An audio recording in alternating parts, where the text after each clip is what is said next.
Okay, good evening, Penn Hills. Thank you so much for your patience. It being 7:05, we are going to start our June 17th, 2019 meeting. I am going to be amending the agenda this evening. We are going to be removing number 10 and also removing resolution number 2019-030 and adding an agreement between the Municipality of Penn Hills and Hoffman Kennel.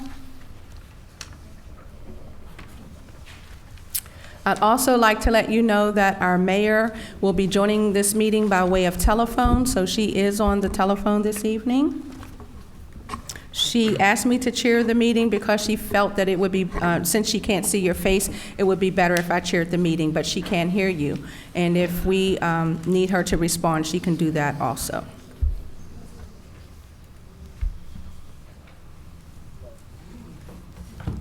Okay. At this time, Scott, our business manager, has an announcement he'd like to make. Thank you.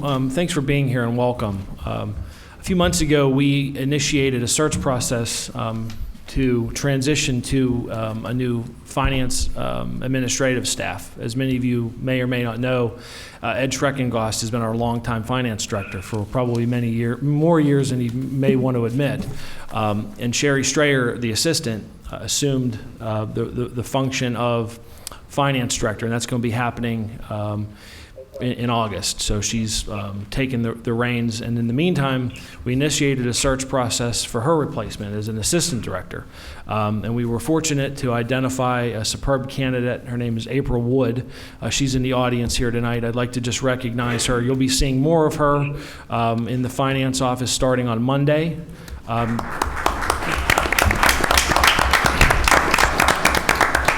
She comes to us from the city of Pittsburgh with a really outstanding resume, so we're happy to have her on board. So welcome to Penn Hills. Welcome to Penn Hills. We look forward to working with you. You do have some big shoes to fill, as you already know. Welcome. Are you ready? Okay.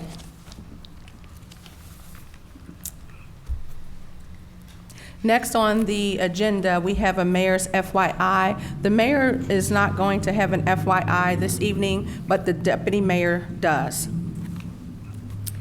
One, Mayor Sarah Kuhn is still out sick, as you know. Please continue to pray for her and her family as she is recovering. Keep her in your prayers. We certainly do miss her. And again, she is joining us by way of telephone this evening. So if you like, everybody say hello, Mayor Kuhn. Hello, Mayor Kuhn. Can she hear us? Can you hear us, Mayor? I couldn't hear you very well, Kathy. Is the phone by you? Because when you said, can you hear us now, I could hear you fine. Okay. Well, everyone's just saying hello to you, good evening, and they will be remembering you and your family in their prayers. All right, as some of you may know or may not be aware of, there was an incident that took place on Thursday, June 6th, that involved a drug task force team, Penn Hills Police, and a canine dog. Many residents and concerned agencies contacted me with regard to what they felt was brutal, excessive, and inappropriate policing during an arrest. The situation went under review. I have met with Chief Burton, Scott, our business manager, and in turn, the chief has met with his department, Attorney Josh Shapiro's office, residents, and an outside agency with regard to this matter. I want to clarify and reiterate what I said because some parts of my interview were cut by Channel 4 News. Number one, I do commend and support the Penn Hills Police Department. We have a great police force here in Penn Hills, ran by an outstanding chief. The chief is here in the audience. Chief, stand up.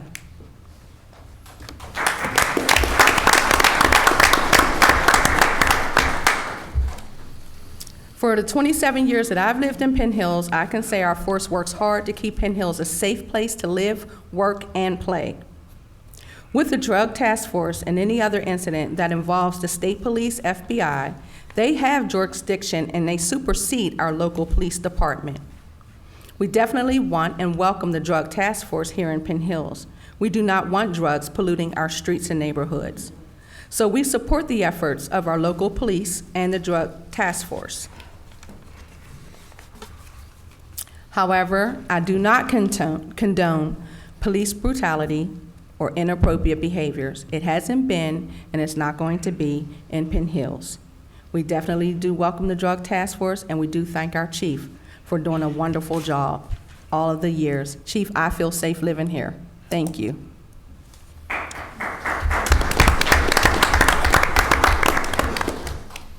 Next, I'd like to express my condolence to the family of the person who lost their life on Salzburg Road last week when crossing the street. Remember to pray for that family and the man who accidentally hit him. Once again, I commend Penn Hills first responders on their ability to professionally handle the entire situation and crowd control. Scott and I watched as Diane Fritz Henry and her team worked in that unfortunate tragic accident. With that being said, Scott and the Public Works are doing a great job with the street markers being put in high traffic intersections. As I came here today, I saw 3 of them. Good work. Thanks. They do look good, and I believe that they will make a difference.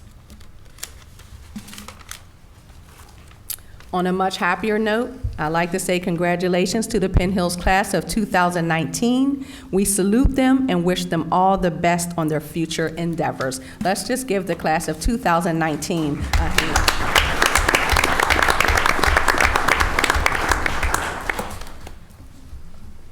At this time, could we all stand for the Pledge of Allegiance?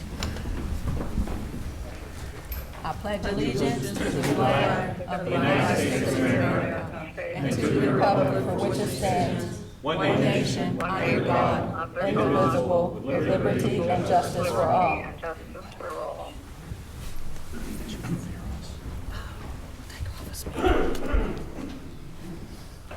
Maureen, roll call. Mr. Brodnicki? Here. Deputy Mayor Sapp? Present. Mr. Underwood?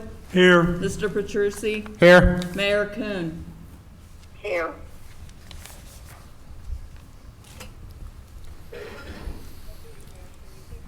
Yes, I can, Mayor Kuhn.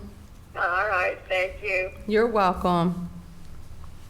Next, do I have an approval to accept the May 20th, 2019 council meeting minutes? Deputy Mayor, Councilman Underwood. I'd like to make a motion to approve the minutes of May 22, 2019. That is the council meeting minutes. Do I have a second? Second. It's been moved in second. Do I have any questions from the audience? Any questions from council? No. Maureen?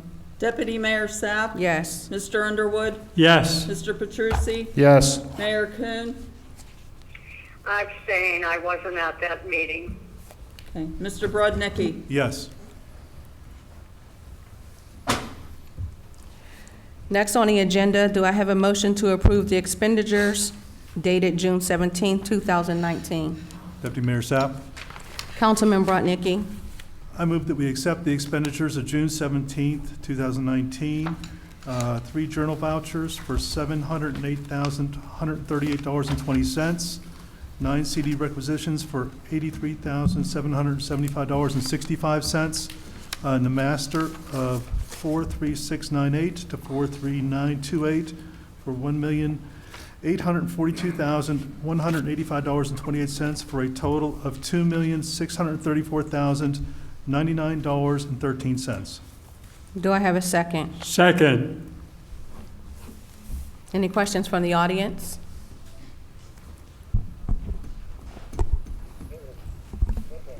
Faith Milazzo, 121 Castle Drive.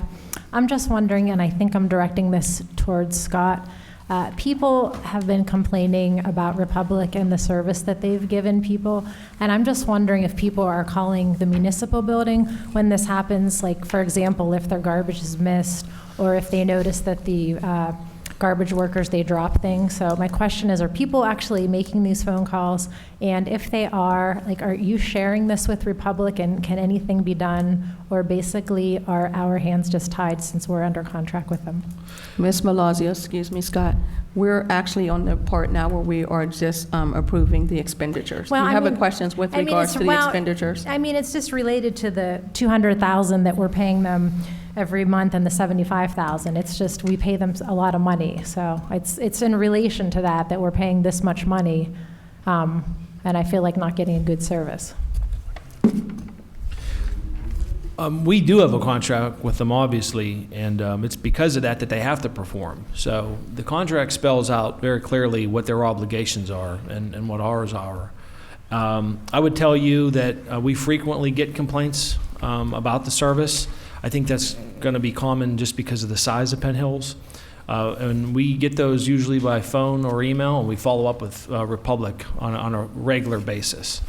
So any complaints that we get about the service, whether it's a missed pickup, whether it's a roadkill that they didn't get, and we get a handful of those on a weekly basis. We do follow up with their route manager to correct it. So our hands aren't tied. They have a contract that they have to perform in Penn Hills, and when they don't, we hold them to it.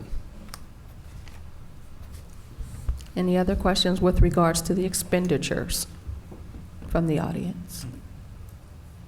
Any questions from council? Maureen? Mr. Petrucci? Yes. Mayor Kuhn?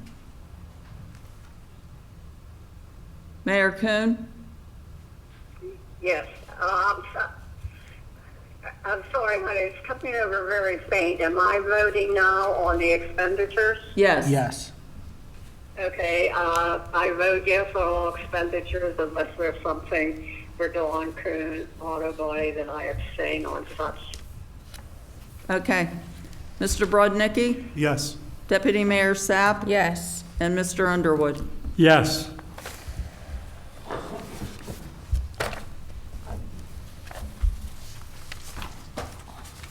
Next on the agenda, do I have an approval for ordinance number 2648 of 2019? Mayor Sapp, or Deputy Mayor Sapp. Councilmember Ordinance Petrucci. number 2648 of 219, amending Chapter 888 of Real Estate Tax of the Code of Municipality of Penn Hills to establish installment billing procedures for collection of real estate taxes. Do I have a second? Second. Do I have any questions from the audience? Any questions from council? Maureen? Mr. Underwood? Yes. Mr. Petrucci? Yes. Mayor Kuhn? Yes.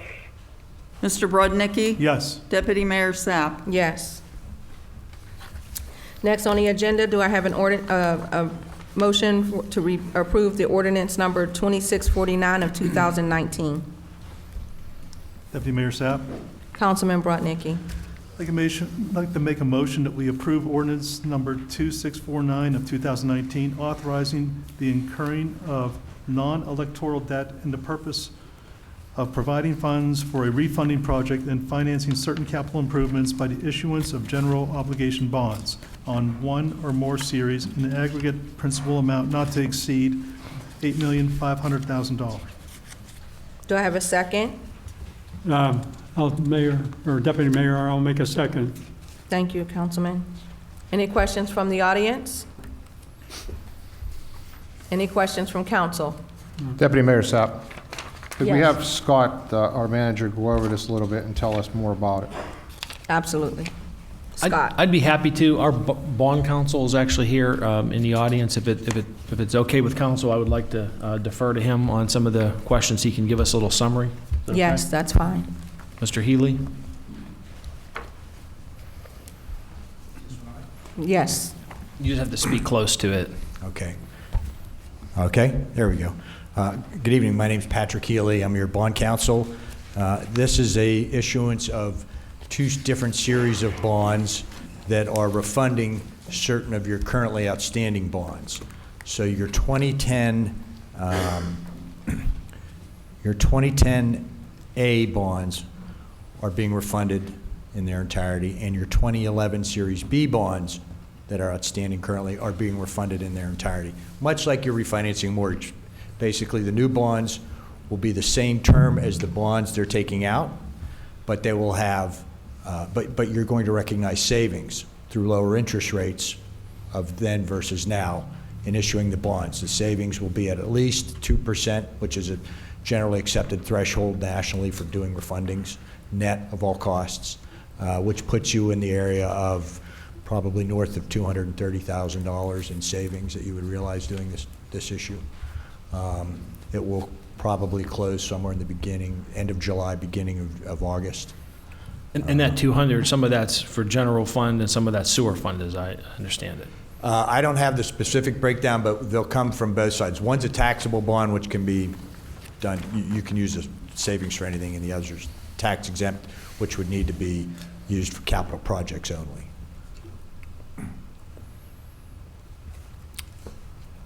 I have a question for you. Do you know what the current interest rate is on that? On the the 2010? On the existing outstanding, yes. I don't have those, I don't have those interest rates. Okay, and so then I guess you wouldn't be able to tell me what the rate will then be after refunding? For the new refunding rates haven't been set yet. They will be set by your underwriters, Piper Jaffray, when they price the bonds, which they go out to the market and actually sell the bonds to investors to purchase it. That day is when they set the prices. They use current market rates today as an example, as an indication of where those rates will be when they price the bonds, which I'm thinking that they'll do within the next week or so. They'll lock in those interest rates. But as of today, the savings are about $250,000. Okay, so is it 230,000 or 250 or somewhere in the middle? In the middle, 230, 250, based on today's rates. Okay, and Councilman Petrucci? No, I just wanted to make a comment that Piper Jaffe is, I've known them from before, and they handled all the county. I believe they handle the city of Pittsburgh too, don't they? As far as our pensions and stuff, and they're doing a wonderful job, so I'm satisfied with Piper Jaffe, I really am. I will pass that on. Thank you. Okay, any, yes, you can come up to the mic and state your name and address, please, for the record.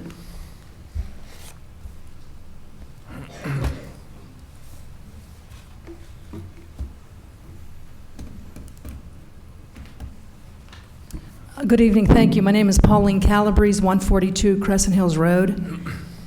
So do you know what the attorney's fees and cost for the bond would be? The costs of issuance are being sized by Piper Jaffray. They haven't been set yet, but the savings are net of costs that I was talking about.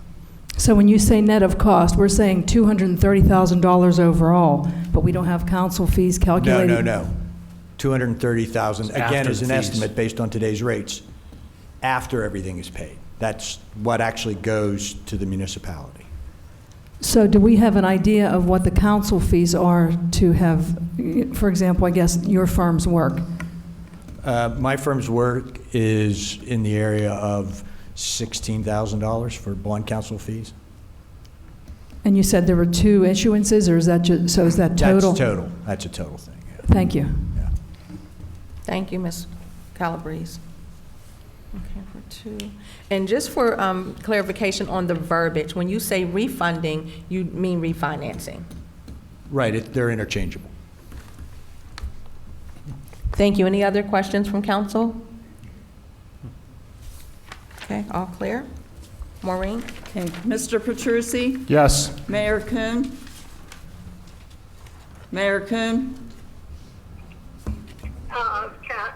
Deputy Mayor, I'm sorry, but it's very difficult to hear, especially when the audience speaks. So please forgive me for going out of order here. And if I'm repeating what was already explained, my apologies. But on this ordinance, the only thing that my concern is to make sure that the amount of money that we are borrowing will not extend the time of the loan, and it will not cost us any extra funding for the load.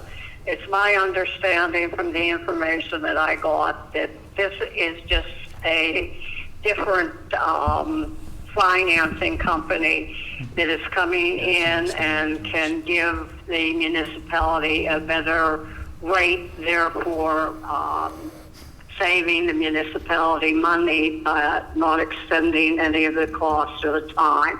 If that's correct, then I'm fine with it.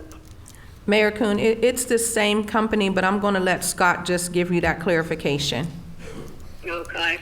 Just to answer you, Mayor, and I don't know whether the audience heard the question, but as bond counsel explained, the refunding doesn't extend the terms. So essentially, we're just taking advantage of a market condition to get a little bit of a savings, but it doesn't extend the term of the loan longer. It doesn't mean that our payments go up. It doesn't mean that we're going to be paying longer. It just means that we're going to get a little bit of a discount on what we do pay because of the market conditions after the expenses are paid, after the bond underwriter's fees and the attorney's fees. That's fine, Scott. I just wanted to make sure that the audience and the media understood that I don't want it to be going out there that mayor and council is borrowing this amount of money, and it's really that we're just taking advantage of the market to be able to receive some funding. There's no additional time and there's no additional cost. Yeah, that's correct. It's not new money. All right. Thanks so much. Was I called for roll call? We're getting ready to do that next, Maureen. Mayor All Kuhn, right, thanks. It's her vote. Oh, Mayor Kuhn, it's your vote. Oh, I'm sorry. Say it again, please. Mayor Kuhn, Are you asking money for my vote on the ordinance? Yes, I am. Yes. Yes. Mr. Brodnicki, Yes. Deputy Mayor Sapp, Yes. Mr. Underwood. Yes. Okay, next on the agenda, do I have a motion to approve resolution number 2019-026? Deputy Mayor, Yes, Councilman Underwood. I'd like to make a motion to approve resolution number 2019-026, seeking grant fund under the Allegheny County Sanitary Authority, Alcosan Green Revelation, okay. 11 of our water growth program to fund the Lime Hollow Sanitation Sewer Replacement Phase 1 project. Do I have a second? Second. Maureen, I'm sorry, any questions from the audience? Any questions from council? Scott, can you go over this and let them know what's going on with the Alcosan? I'd like to defer to Rick Minsterman to explain a little bit more about the project. Thank you. Lime Hollow Road is a location where the sewer line is undersized and causes overflows.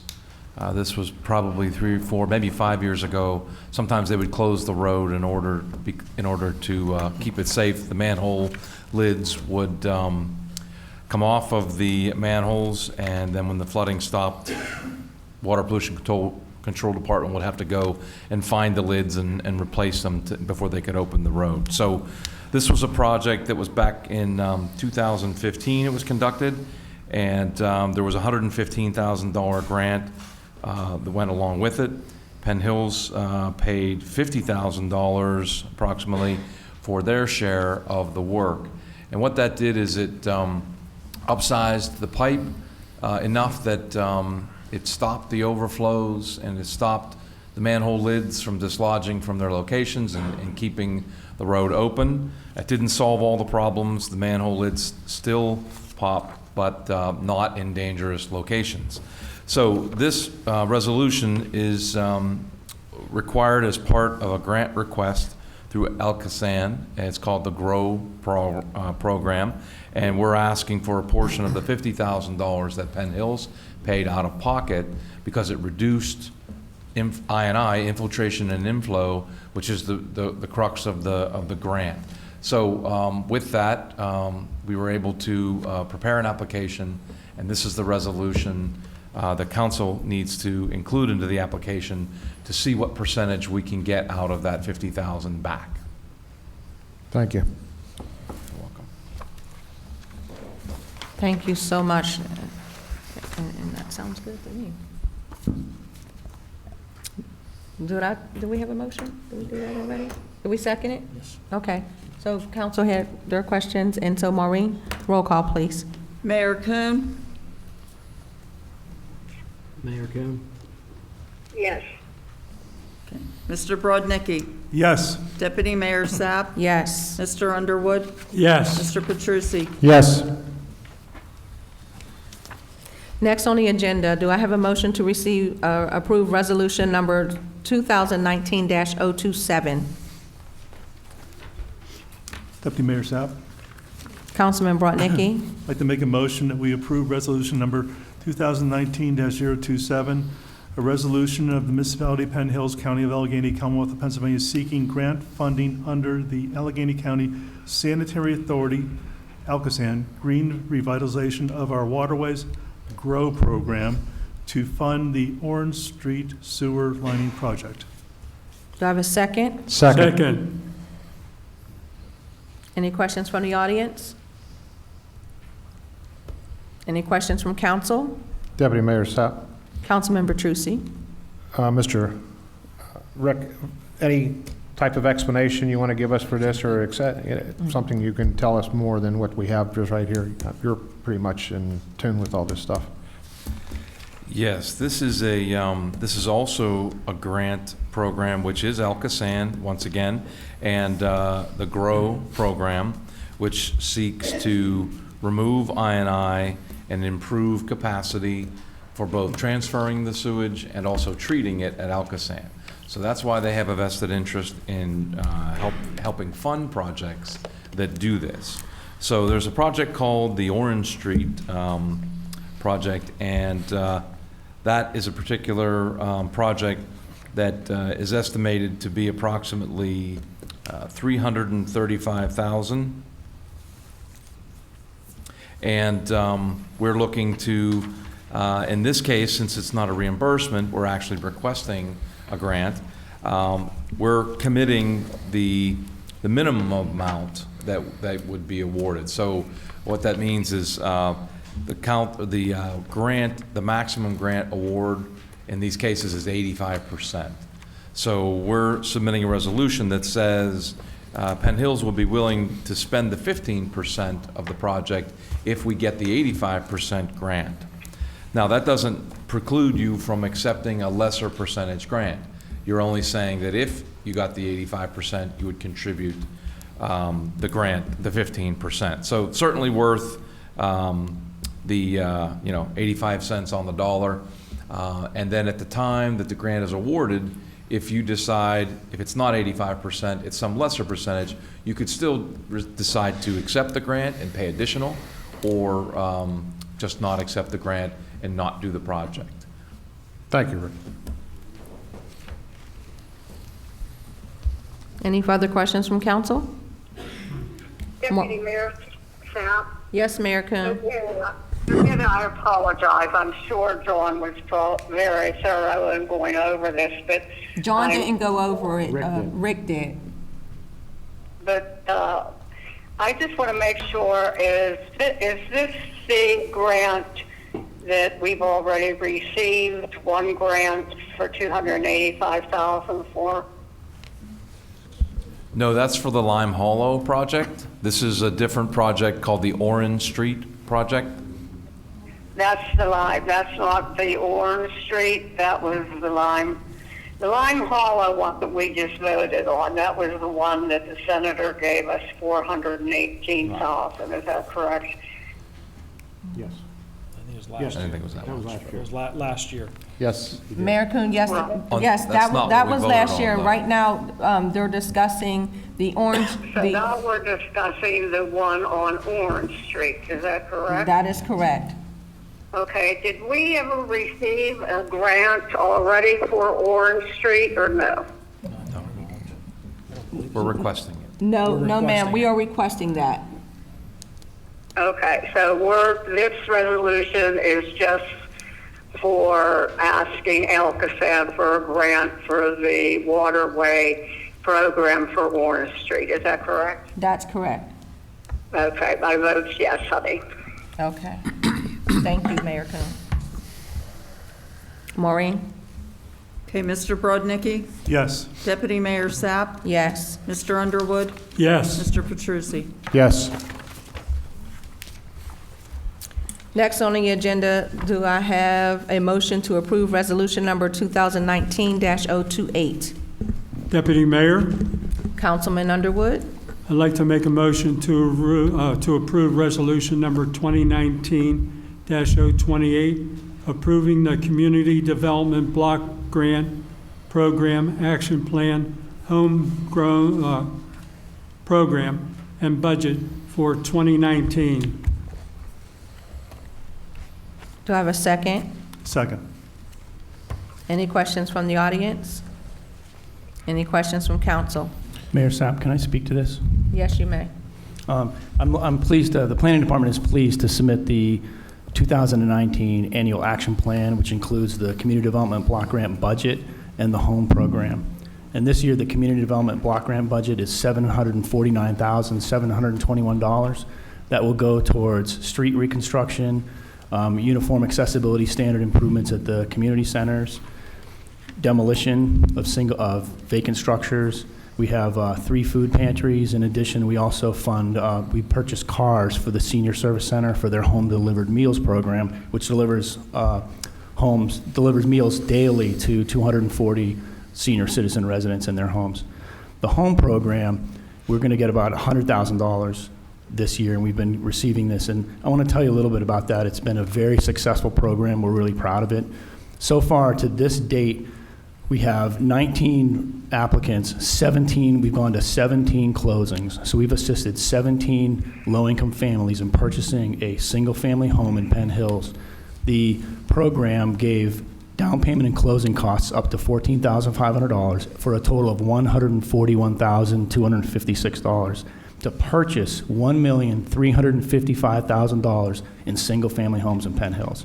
I think that's a great accomplishment That's for the 2 amazing. years of the program. Yes. And we're well on our way to do, it's improving, and we're getting better with that. And then the Community Development Block Grant Program this year, it ends June 30th, at the end of the month, the June 31st. And we're on track to spend approximately 120% of the available funds this year. So that we feel like the planning department's really accomplished a lot with these programs, and that wouldn't have happened without Meg Balsamico and Damian Buccilli in the planning department, also the director of public works, Scott Shepard, and John McCafferty in code enforcement. It was a group effort. They all worked together on all these programs, and I want to give them some credit for having a great accomplishments and a lot of good work this year for the Community Development Block Grant Program. And with these funds, we intend to do it again. Thank you. That's incredible, Chris, and I think you deserve, and your team, as well as Public Works, deserve a hand clap, because that's incredible. Thank you. I really enjoy receiving reports like that. So thank you very much for what you've done and what you are continuing to do. Deputy Mayor Sapp. Councilmember Trucy? Chris, did we have 2 public meetings on this? Excuse me? Did we have public meetings? Yes. There was Yeah. 2 of them, correct? There were 2 public meetings. The dates that might escape me, March That's okay. 28th and then June, but at the Planning Commission. And then there's always opportunity also if Mayor and Council, we're at a time crunch tonight to approve this, but if there were budget amendments or programs that residents wanted and the Mayor and Council desired to amend the budget, there's certainly opportunity for that. But yes, we had public hearings. Okay, thank you. Any further questions from council?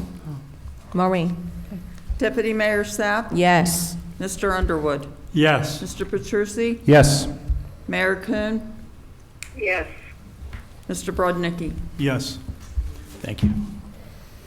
Next on the agenda, do I have a motion to accept resolution number 2019-029? Deputy Mayor Sapp? Yes, Councilman Brodnicki? I'd like to make a motion that we accept resolution number 2019-029, a resolution of the Municipality of Penn Hills, County of Allegheny, Commonwealth of Pennsylvania, approving the acquisition and subsequent disposition of vacant property located at 2324 Main Street, number 0635-Z-0022-5-0000-00 in accordance with the Allegheny County Vacant Property Recovery Program and providing assurance that acquisition is consistent with the Penn Hills Comprehensive Plan. Do I have a second? Second. Any questions from the audience? Any questions from council? Maureen, roll call. Mr. Underwood? Yes. Mr. Petrucci? Yes. Mayor Kuhn? Yes. Mr. Brodnicki? Yes. Deputy Mayor Sapp? Yes.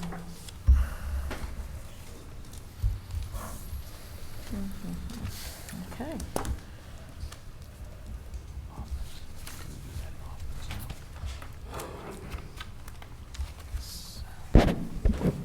Excuse me.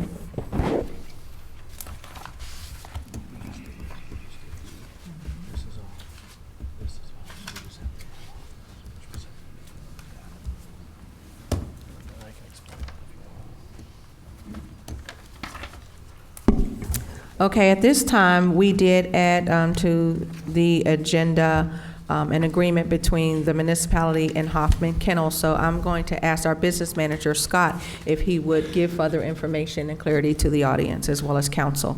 Sure. Thank you, Deputy Mayor. And just for the purpose of the minutes, the motion that I'm seeking approval for would be approve an agreement with Hoffman Animal Control for a term of 29 months starting July 1, 2019. The municipality engaged in a pretty lengthy search process starting back in April to identify an animal control service that meets the needs of Penn Hills. And as part of that, we developed an RFP with staff input. And that RFP was available publicly and online, and it included many of the services and things that we wanted in an animal control service. Dad, he's trying to. Many of the things we would want to see in an animal control service in Penn Hills. At the end of that month process, we received one proposal, which we rejected. It did not meet our needs. So the municipality made some changes to the RFP, and we went out again. And in the course of this process, we discovered that there's a limited number of services. There's a limited number of companies that provide this service in Western Pennsylvania. And Hoffman Kennels is probably one of the biggest, and he's been in Penn Hills for a long time. Earlier today, we got a proposal from Hoffman Kennel. It mimics almost entirely the existing agreement that the municipality has with Hoffman Kennels. The price is a little lower, so we're going to realize a little savings through the contract if it's approved. So I've recommended that the council entertain and approve a contract with Hoffman Kennels starting July 1 for a 29-month term. And I'm recommending this in large part because of the fact that through this process, the Chief Burt and I interviewed some vendors that provide these services, and quite frankly, there's just so few of them out there, and so to have the same service that we have now at a slight discount, I think is to the advantage of the community. And I'd be happy to answer any questions you may have. Manager Andrzejczyk. I don't have a problem with what we're about to do. I have a problem with this vendor and many other vendors do not provide the proper invoices. And you and I have gone over this many, many times, and the invoices from Hoffman are horrible. They're handwritten chicken scratch.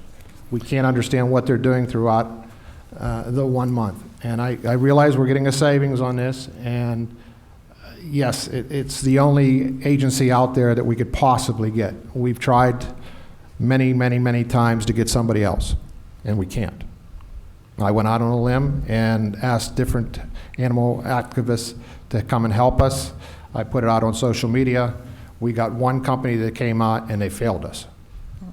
Okay, so what we're at now is we're at the crossroads where we have to make a decision. We have no animal control now, I understand that. But what the invoices that we're getting, they're not acceptable.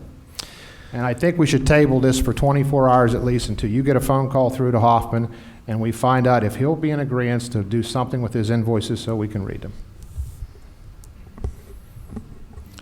That would be the prerogative of council if they choose. I did have a discussion with Hoffman and staff at an earlier meeting because before we went out and did the initial RFP, we met with Hoffman to talk about some of the things we were looking for. And we did explain in that meeting that some of what we get from him comes on handwritten slips.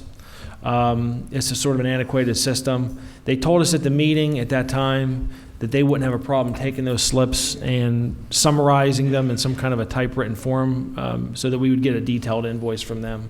That's what they told us. We got the proposal today. I was not able to get in touch with Hoffman by the end of the day today to see if that's still the case. But it was iterated to us, at least verbally. Deputy Mayor, if I could make a suggestion, instead of tabling it for 24 hours, which would require a special meeting, why not approve it contingent on John's concerns that the invoicing is done properly? I'll go along with that. Okay, that sounds good. And then I'd like to Thank also... you, Craig. Thank you so much. I also would like to add that that is good, but the contract doesn't state that he's mandated to do it that way. However, the price that we pay him on a monthly basis, regardless if Hoffman picks up 0 or 100, the price is still going to be the same regardless. Right, and he's made a lot of promises in the past and has failed on these promises, and this was a verbal conversation between, I believe, the manager and Mr. Hoffman about these invoices, and that isn't a contract, that's an RFP that he sent out, okay? That is correct, but I'm saying in our contract that is about to expire. Oh, I know that. That was from 2018, but the new one starting 2019 doesn't have the verbiage in it stating that this is what we want. Well, the verbiage is exactly the same as it was, with the addition that he won't be doing roaming control. I understand that. As well as saving us $500 a month, as well as whether he picks up 0 or 100, the cost is still going to be the same. Am I correct, Scott? Yeah, that's true. And just so the public understands, and council too, in addition to picking up the animals, there's other services that he provides. Going to court is one of them. I know the police department probably have a little more information than that. He is giving us slips every month. I think that the challenge has been sort of deciphering what they mean and what they say, because they're handwritten. Right. And I don't know that we've ever asked him up until this recent search process for something better. He sat in the room, his staff sat in the room, and they committed that they wouldn't have a problem, at least that's what he said, with taking those slips and sort of just re-presenting them, retyping them in a way. But as Craig said, we could approve it contingent on him doing that. Okay. I don't see why he wouldn't do it, quite frankly. Okay. Even if he would take those, as you called it, chicken scratch slips, and put them, just typed up something on a piece of paper that we could clearly read.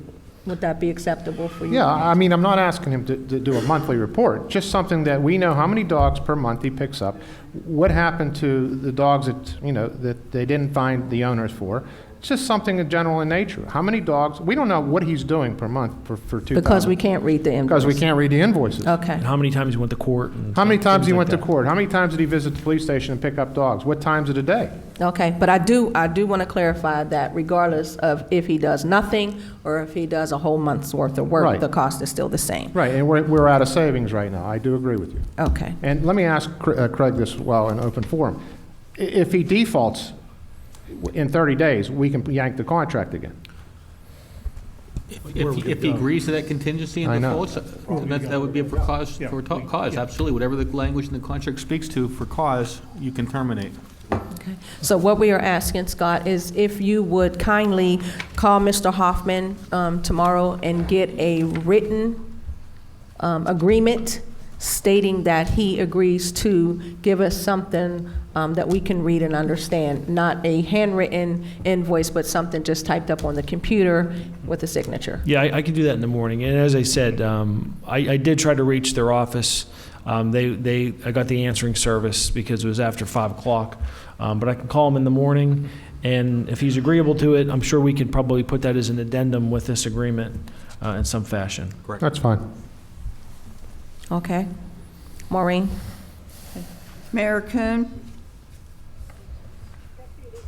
Sap, I was listening to the conversation back and forth, and I just want to make a comment on a situation like this.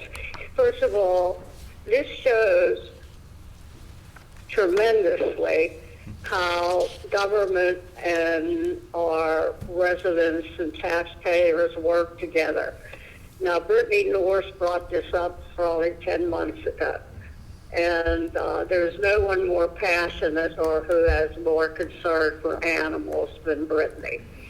But our manager has gone through jumping through hoops, having people screaming at him and yelling at him, and one person saying they'll do this and we think it's settled, and then they'll say we'll do that, and then they don't. This is why it's so important that when we are looking for change, change is good. But when you do change, you have to make sure that the change that you're bringing in will cover what you need.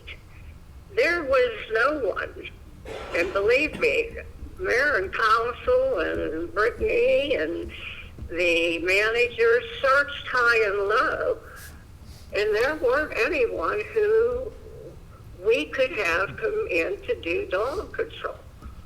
We went out beyond our boundaries extensively. So everyone has to understand that everything is a good idea. And it would be wonderful if we lived in a perfect world where all these things could fall into place.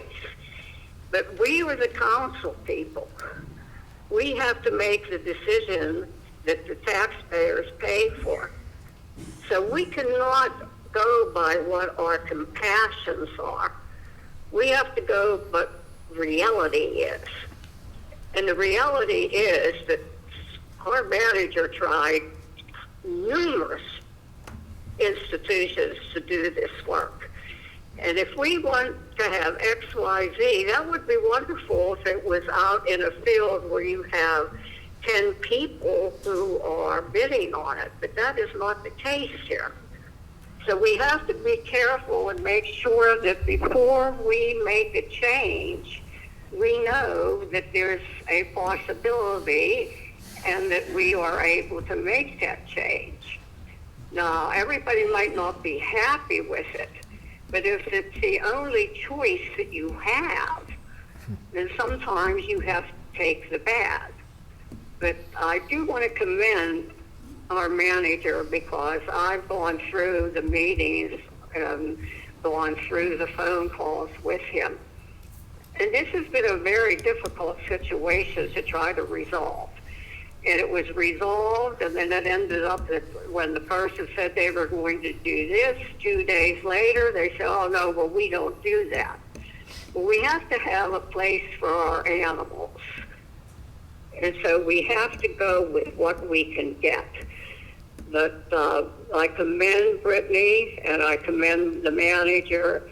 This is a very, very difficult situation, and it's very hard to make a decision, the same as it was with the rubbish, when you don't have a lot to choose from. Thank you. Thank you, Mayor Kuhn. Okay, so what we are asking now is, do I have a motion on the table to approve Hoffman Animal Control, the agreement between Penn Hills Municipality and Hoffman Animal Control for a term of 29 months, starting July 1, contingent that he will provide us with more legible invoices. Do I have a motion? Make a motion to approve Kennel Hoffman Kennel. Thank you, Councilman Underwood. Do I have a second? Second. Thank you, Councilman Brotnicki. Any questions from the audience? Yes, Mr. Getzey, please come to the podium and give your name and address. Jim Getzey, 151 Crescent Hills Road. My question is this: could we develop a form that we give to Hoffman that he would fill in the blanks, like how many dogs he picked up, how many times he went to court, any pertinent information regarding the animal control that we're doing, and he just fills it out at the end of the month or whenever he submits his invoice or whatever. And we ask the questions, he gives us the answer, and he doesn't have to chicken scratch. He could just check off a block or put in a number. Actually, Mr. Getzey, I was sitting here thinking the same exact thing. So we can definitely have Scott do that, talk to him tomorrow. I think that makes his work a lot easier, and he doesn't have to do anything. He runs out, he can just make copies. I was sitting here thinking the same exact thing. Thank you. That makes sense. Yeah, I can have a discussion with him about it. I know that there's someone there, obviously, at his office that is doing those slips. And the person that's writing those slips knows those slips better than anyone because they're the ones writing them. So whether it's that or some other way where they take those slips and then make a report, I don't think it's asking much. And I can certainly talk with him about it, but that might be a good idea. Yeah. Well, either he's going to write up an invoice, type up an invoice on a piece of paper on his own, or he's going to use our format. idea, some type of format. Thank you so much. That was a great idea. Okay, Maureen. Oh, yes, you may. Faith Milazzo, 121 Castle Drive. I'm sorry, I might have missed how much you said the contract was for. I didn't catch the amount and how much the savings was. Did you say that? The existing agreement we have with Hoffman Animal Control is for $2,500 a month. What's being proposed starting July 1 would be $2,000 a month for essentially the same service. Okay. Minus the roaming or whatever that. Okay. Thank With you. a savings of $500. All right, Madam, I have a question. Yes. What are we going to do between now and July? That contract doesn't start until July. Is he going to pick up the dogs? Well, right now, we don't have a contract I with know him. that. Is he going to come out and pick up if he gets a contract awarded to him He tonight? did not come out this weekend. I understand that, but is he going to come out? If the police department call and they say, come on out, is he going to come out or is he going to? Well, There's no contract, he right? did not come this weekend when he was called, so we went to Plan B, which was a gentleman out in Washington County. I understand that, but what I'm saying. I can't speak for what he'll do. I know that if we So- do this, he'll start doing it on July 1st. So the police are maybe without a dog, somebody to pick up the dogs if they grab them? Can So- we, when we have this discussion about the invoicing tomorrow, can we ask if he will Extend perform the service and prorate it for the month? I certainly can do that.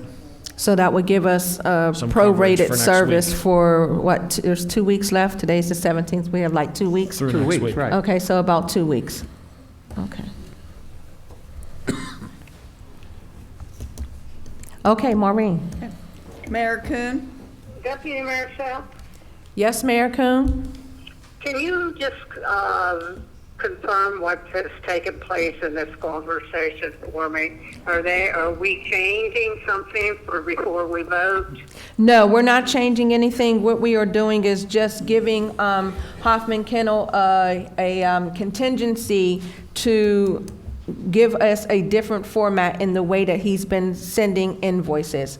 So we are requesting that he doesn't send us quote-unquote chicken scratch invoices, that he will give us something more legible. Okay, so Hoffman is in agreement that they are, if they sign this contingency, that they will be taking care of the dogs or cats that are picked up until this is straightened away. Is that correct? Partially. He's not aware of the contingency yet. That just came to the table this evening by Councilman Okay. Petrucci, and it is for a 29-month term starting July 1. They also are Okay. going to ask if he would give us a pro-rated rate so that he can pick up for the next 2 weeks. Okay. The reason I asked, I don't know if the manager, as I said, it goes in and out, my connection.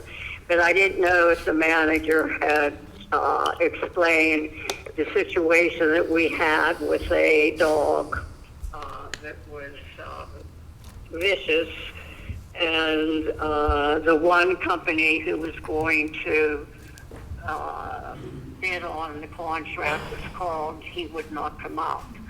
And Hoffman wasn't coming out. So this is why I say, we have to be responsible because of the fact that if we have this dog and it would end up biting a police officer or something, and it comes out that we didn't have any dog control, one thing could lead to another. I agree. Sometimes, so this is what I say, and it's not that we let this go doing this at the 11th hour. This has been going on since fall of 2018. So I just want to make sure that the municipality is covered. Thank you so much, Mayor Kuhn. We are going to now ask Maureen for roll call. Thank you. You're welcome. Mayor Kuhn, Mayor Kuhn? Yes. Mr. Brodnicki, Yes. Deputy Mayor Sapp, Yes. Mr. Underwood, Yes. Mr. Petrucci. Yes. All right. Next on the agenda, we have items for consideration.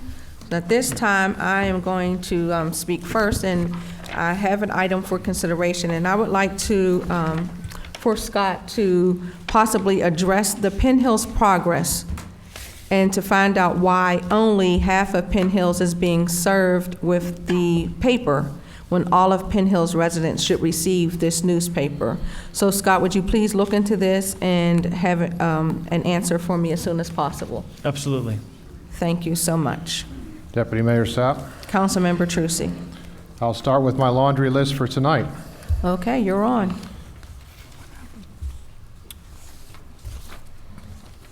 On December 3rd of 2018, I proposed that we perform criminal backgrounds on anyone taking or presently sitting on any board within a municipality to ensure that we have upstanding citizens in our leadership roles. To this day, we have approximately 60-40 compliance. At this time, we must take steps to remove those who refuse to cooperate and follow the policy established and agreed upon by the mayor and council. Please refer to the memorandum on April 3rd, 2019, from Solicitor Craig Alexander's opinion on removal of board members for non-compliance to criminal backgrounds. We signed it, Deputy Mayor Sapp signed it on 1/14 of 19, and it is a resolution 2018-067 that everyone must comply with this criminal backgrounds. We also have a memorandum from Craig Alexander, Esquire. He gave us his opinion, and it is in my opinion that the mayor and council, should they choose to do so, may consider a board member's refusal to submit to a background check as just cause for removal. I believe now we should have the mayor or have the manager start the process to remove the board members that are not complying. Why put a policy together if we don't enforce it? Councilman Petrucci, in agreement with that. However, there are many concerns with whom is going to be receiving this information. I mean, this is not a legal requirement, and so whose hands is this information going to fall into? And so I don't think that many people have a problem with actually filling it out, but they want to know, where's this information going to be kept? Who receives this information? And I think that is one of the reasons why you are not getting the cooperation that you are expecting, because people are certainly concerned. And if they don't fill it out or turn it in, I don't know, there would be steps that we could take, but I'm just going to ask if Craig would step in and actually give a little more information to what would happen if people do not actually fill it out and turn it in. Sure. As I indicated in my memorandum that Mr. Petrucci just spoke to, council as a whole would need to make a determination that failure to respond constitutes willful disregard to the directive, and then take steps to remove whatever person doesn't respond. If there's other considerations that you want to put in place, like where that information is going to be held, I wasn't prepared for that. I mean, I would think that because this is official action, that could be considered a public record and then subject to the Right to Know Act, but I'd have to look at that.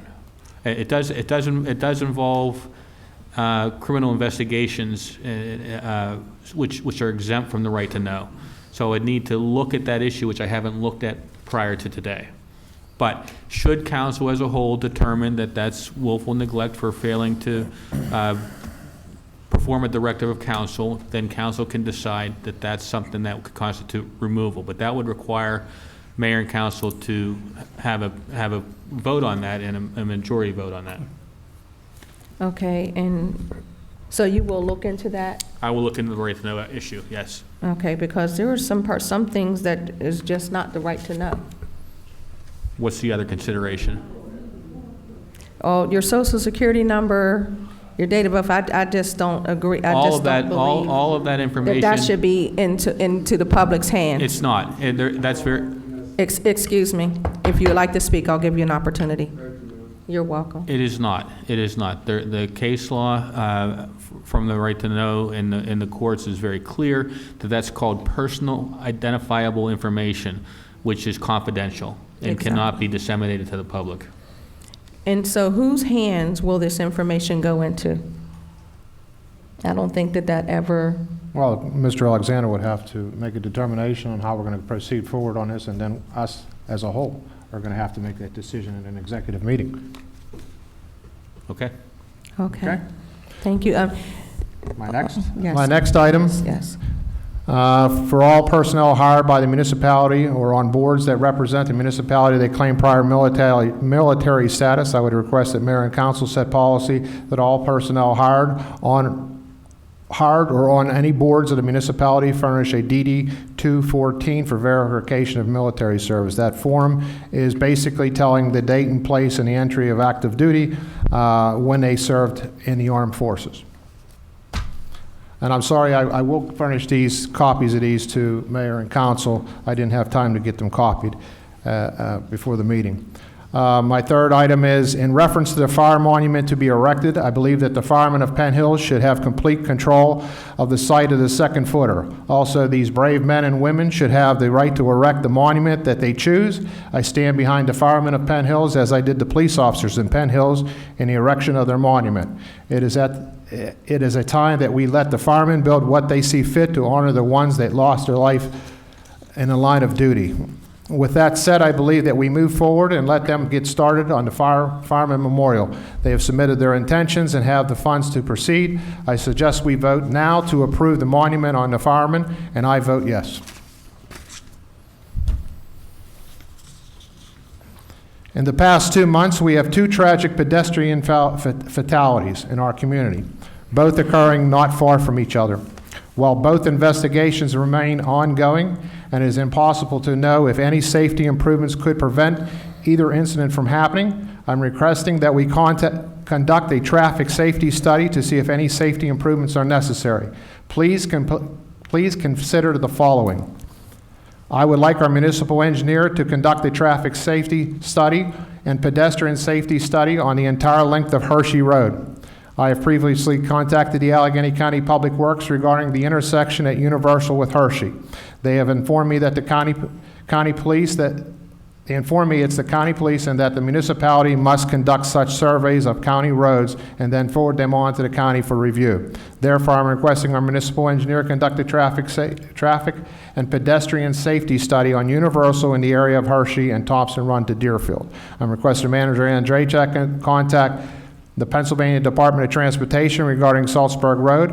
I would like PennDOT to conduct a traffic and pedestrian safety study of Salzburg from Plumboro line to Frankstown. This will allow us to determine if any safety improvements are needed in the Alcoma Plaza Commercial District.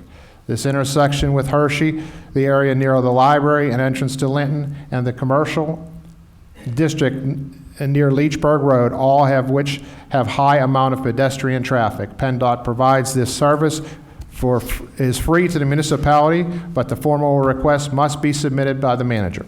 And I'll give this to you right now. My fifth item, and my last item, is I'm requesting we look into adopting school zones for high school and the middle school. Both schools are located on the main artery and both lack school zones. The adoption of a school zone would allow our police department to better enforce speeding in these areas, particularly during student arrival and dismissal. I would like Manager Andrachek to contact PennDOT regarding adopting school zones on Frankstown and Salzburg for the high school in Linton. Speak with our engineers and police department about designating municipal roads near the high school as school zones. Contact Allegheny County regarding adopting school zone on Universal Road near the high school. Due to the different identities owning the roads, there may be different requirements. I would like to adopt such policies before the start of school year. Though depending on the recommendations, we may have to budget for flashing signs if those are necessary in our 2020 budget. So many of our children walk in these areas daily, and it is our responsibility to ensure their safety. And I'm going to hand that also to you. And that is it for me. Thank you, Councilmember Trucy. Any other items for consideration? Deputy Mayor, I do have a question. I think we went out of the procedure here. We have resolution number 2019-030. Those have been removed from the agenda this evening, Councilman. That has. Yes, it has. I We did not amended get the that in the copy. beginning. We amended that in the beginning of the meeting. There are 2 items that was amended and 1 added. 9E and 10 were both removed from the agenda at the beginning of the meeting. I didn't know that.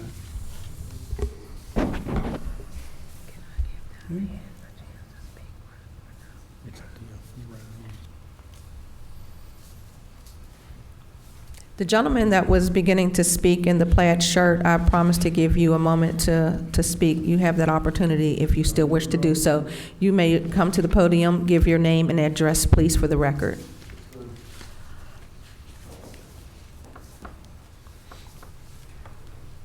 My name is Mark Allen, 1949 San Juan Street. Okay, I want to address the pet situation also. Can I do that? You want to, how many situations do you want to address? Well, the one that we were talking about is disclosure and release form. Right, you want to address that one first because that's what I gave you. Okay, that's what I was the thinking. opportunity. If there's Yes. a disclosure and release form, there should be a background check. Okay, in the pet situation, I want to know where the raccoons, where are they letting them loose at? Because it seems like they're letting them loose in our neighborhood. I can address that. Okay, I'm going to ask our business manager to address that. Thank you. You're welcome. Thank you. I might not have this totally correct because I'm obviously not an animal control officer, but I had some discussion about this in the last few weeks about that very question. My understanding, and I may be incorrect, is that it's unlawful for someone to capture an animal and then release it somewhere else. So I think there's laws that govern the disposal of those animals. Essentially, they're put down. So if the animal control takes a raccoon, it would be unlawful for he or you, is my understanding, to take that animal and just release it somewhere in the wild. That's not actually, you're not really able to do that. And then again, that's just my understanding of it, but I could get you a more nuanced answer. But if there's someone I have no information that that animals are being captured in one part of Penn Hills or released into another. Certainly not by anybody we're employing. Thank you, Scott. I hope not, because I have 3 at my house right now. Yeah, it's ridiculous. That's part of Hoffman's contract. And that is part of Hoffman's Part of the animal contract, control and that is contract. why we definitely want to get that contract in effect ASAP. Thank you. Okay, next on the agenda, I have introductions of ordinances, resolutions, et cetera. Deputy Mayor. Councilman Petrucci. This past week, Congressman Lamb held a town hall event at William McKinley Center. And at this event, 2 residents asked the congressman for assistance with federal brownfield funding and requesting that the post office make adjustments to the Verona 15147 zip code. I'm proposing the mayor and council pass a resolution for each of the items below. A resolution to support the USPS officially adopting and recognizing Penn Hills as an acceptable city for the Verona 15147 zip code. And this is not a request for a new zip code or for the changing of zip code boundaries, but rather a change that will allow businesses and residents to use Penn Hills as their city as if they lived in 15147. I ask that we write up a resolution and that it be sent to Mr. Lamb's office, the postmaster in Verona, and the postmaster for the Pittsburgh USPS district. Leon Zybak is the resident who suggested this to Mr. Lamb. Another resolution to support for the federal brownfield funding for the former U.S. Steel, Atlas Cement, and Gascola properties. And these sites total over 400 acres, and the federal government provides grant money to be used for cleanup and feasibility studies to clean up brownfields. And these properties are in the top 10 largest in Allegheny County. I would request that we pass a resolution and send it to Mr. Lamb's office, and that if and when we apply for a grant money, we send a separate resolution with the application. Resident and Economic Development member Tyler Tomasino requested this from Mr. Lamb's office, and he's seeking the help in the information and grants assistance. One thing I did talk to the manager about this before, and we need to see what the statuses are these properties and find out how much contamination of these sites are. So that would probably be the first step. Am I correct in assuming that, Mr. Andrzejczyk? Yeah, I would think so. If there's any kind of a desire to identify funding for brownfields, I think step one would be to find out, the ownership status. Has there been any testing done to see what the status is? Okay. And that is all. Thank you, Councilman Petrucci. Okay, at this time, I'm going to call for reports, and I'm going to give mine first.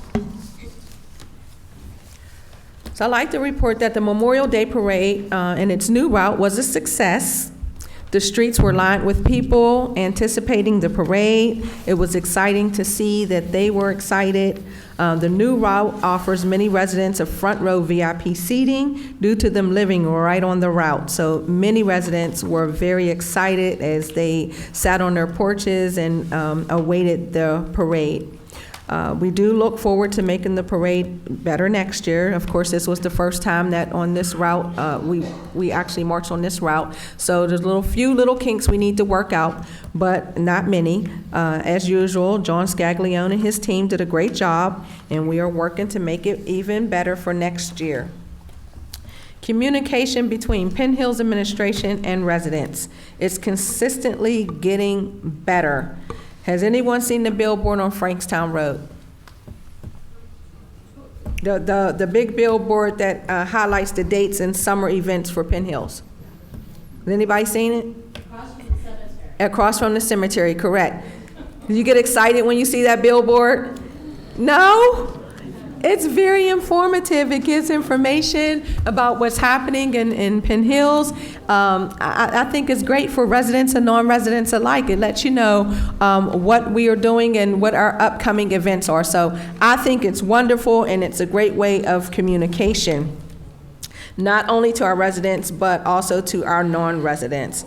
Even for the children to see, as the children are riding, in mom and dad's car, and they're looking up, reading the billboards, they're saying, hey, mommy, there's a concert in the park, I want to go. So I think it's a great way of communication, and it looks great. So kudos for that. Also, our Penn Hills website is consistently being updated, and of course, social media never fails to inform us. I believe Crescent Hills, Mr. Getson, correct me if I'm wrong since I see you here. Are you still going to have the story time in the park this summer? Yes, who said that? Who said yes? Okay, yes. So story time in the park at Crescent Hills is an amazing hour of story time. So if you have children, daycare centers, I believe all is welcome to come up to story time. It's a great time. And we thank you, Crescent Hills, for providing that opportunity for the children to come and have story time in the park. When does that start? Yes. Okay. Do you know when it starts? I think it's going to start On on the 15th. the 15th? It's already gone. What's the date? It's began? Today's the 17th. I know usually you're around somewhere around this time. Yeah. I'm sorry, I don't know. Okay, well, we will get that information. Okay. So spread that word also. Council, Scott, and Gateway Engineers are working on having a town hall meeting where we can all come together and talk about our sewers in Penn Hills. So I'm not quite sure what we're going to name it, but it's going to be a sewer workshop so that you can have a clear understanding of what our sewers are all about and how, when we flush, how it gets from Penn Hills all the way to the north side. It's going to be on July 8th at 7 p.m. Okay, back to story time, July 8th at 7. Oh, No, sewer meeting. I'm sorry, forget, well, we're gonna have a story time about sewers, how about that? So adults come out and hear your story time about sewers. July 8th at 7 p.m. will be our town hall sewer workshop. So that's great, that's news to me, I wasn't aware that we had a date. So I'm excited about that, so please mark your calendars, tell everyone you know about our sewer workshop. It's going to be very informative. You know, I'm sure not all of you know how when you flush your toilet or your water goes down the drain or when your laundry is rinsing, how that water literally gets from Penn Hills all the way to the north side. So it's going to be very informative. Come see where your money's going and how it's getting there. Please, please inform other residents. We're looking forward to a full room. That'll be July 8th at 7 p.m. Thank you, Scott. I wasn't aware we had a date. And with that being said, the floor is now open to other council members with a report. Deputy Mayor? Yes, Councilman Petrucci. One other thing I want to add to that July 8th town hall meeting. Yes. Rick is going to start from the beginning and go all the way to where we're at right now in the sewer system. So in other words, how we got to be in this predicament that we're in. And this is the analysis portion of it. So he's going to explain everything from when Harry McAdoo turned that valve to the time that we're paying for it right now. So that's what Rick is going to do. No pressure, Rick. And it'll be right here in council's chamber. Rick has agreed to that. Yeah, okay? we should have to add chairs in here for that workshop. Another thing I want to mention is this ordinance number 2019-2648 that we just voted on. This was brought to my attention by the seniors. I was speaking with the seniors one day, and they said, Councilman, we're in kind of a predicament that we're worried about the school taxes going up and that we can't afford our municipal taxes. And if we had a payment plan, it would make it a little bit easier when the checks came in. So I brought it to Keystone Collection, a lady up there at Seven Springs. I talked to Rose Har, wasn't it? Mm-hmm. Rose Har, and I proposed this to her, and she said, "Sure, it's not a problem. We can divide it up." And that's exactly what we did. We made a resolution, and now the seniors will get a 3-month payment plan on their municipal taxes, and hopefully it eases up the burden. So that's how that came about. My first one is on April 16th at approximately 1 p.m. I had a meeting with Senator Jay Costa and Representative Ryan from Connor Lamb's office to discuss the sewage debt of $64 million. My intention for this meeting was to find out if they could help us in reducing this debt, which would ease the burden on our taxpayers in Penn Hills. The response from both of them is they could not help in reducing debt, but they could aid us through the grant money to fund construction projects. I was reminded by Senator Costa that he had just secured us a $3 million grant for paving and a $418,000 Lime Hollow sewer project. We are currently applying vigorously for all grants that are possible to us and that have not borrowed any money towards these construction projects on our sewage system. That kind of goes along with why I was having Scott and Rick explain what we were getting those grants about. On June 5th at approximately 7:30 p.m., I participated in a town hall meeting held by Senator Jay Costa. I asked the question that's been on everyone's mind, being that Road I Road is the gateway to our community, are there still plans for the revitalization of that state road? His response was yes. That road is part of a 20-year plan. Included is a look at the economic development along that corridor. Also stated he would send me send me an email with all the information pertaining of it, and I'm still waiting for the email. I'm not sure if you're aware of this, and this, Kathy, this is going to be your answer because I did take this the last time you and I talked about it, and I ran with it. I'm not sure you're aware of this, but the progress does not cover all of Penn Hills. Approximately 14,000 homes get the progress, and 6,600 do not. Those 6,600 are from the Duff Road to the Lincoln Park section of our community. These community members are being left out in the dark, never knowing what events are taking place. You see, not everyone can afford a computer or a computer savvy to watch the meetings or visit the municipal website. So to disseminate the information to them, I will be proposing that we do a newsletter once a month to those 6,600. I'm in contact with the progress at this time, and we'll be submitting options to resolve this. And to answer your question, Kathy, they will not send the progress over there because of the marketing. They believe that there's no marketing in that particular area. What do you mean marketing? Well, that's the answer they give me. There's no marketing over there. They get more out of marketing the other half of Penn Hills than they do that half. Because we have you Pull and Pay over there, we have the BP, we have a Giant Eagle over there. I understand that We do have completely. businesses there. And how many did you say receive it? 6,600. And how many do receive it? 14,000. Okay, I'm not feeling that. I'm not either. Excuse me. I'm not either. Penn Hills is one community, and we should all receive the progress. I agree Scott, with you are going 110%. to work on that. There's a gentleman named Marvin that I'm dealing with, and also a Tracy Largo, that they're going to try to get it expanded.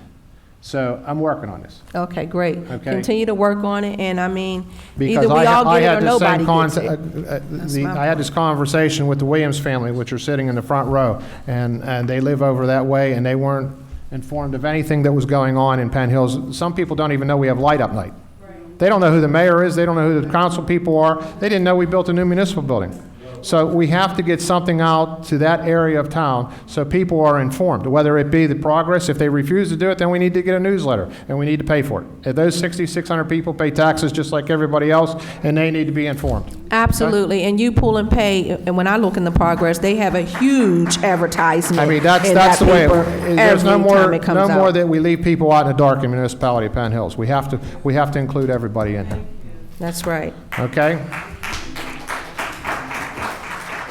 Thank you. Another one on my next item, we have hired 3 more police officers, bringing the municipality to a full complement of 53 officers in our department.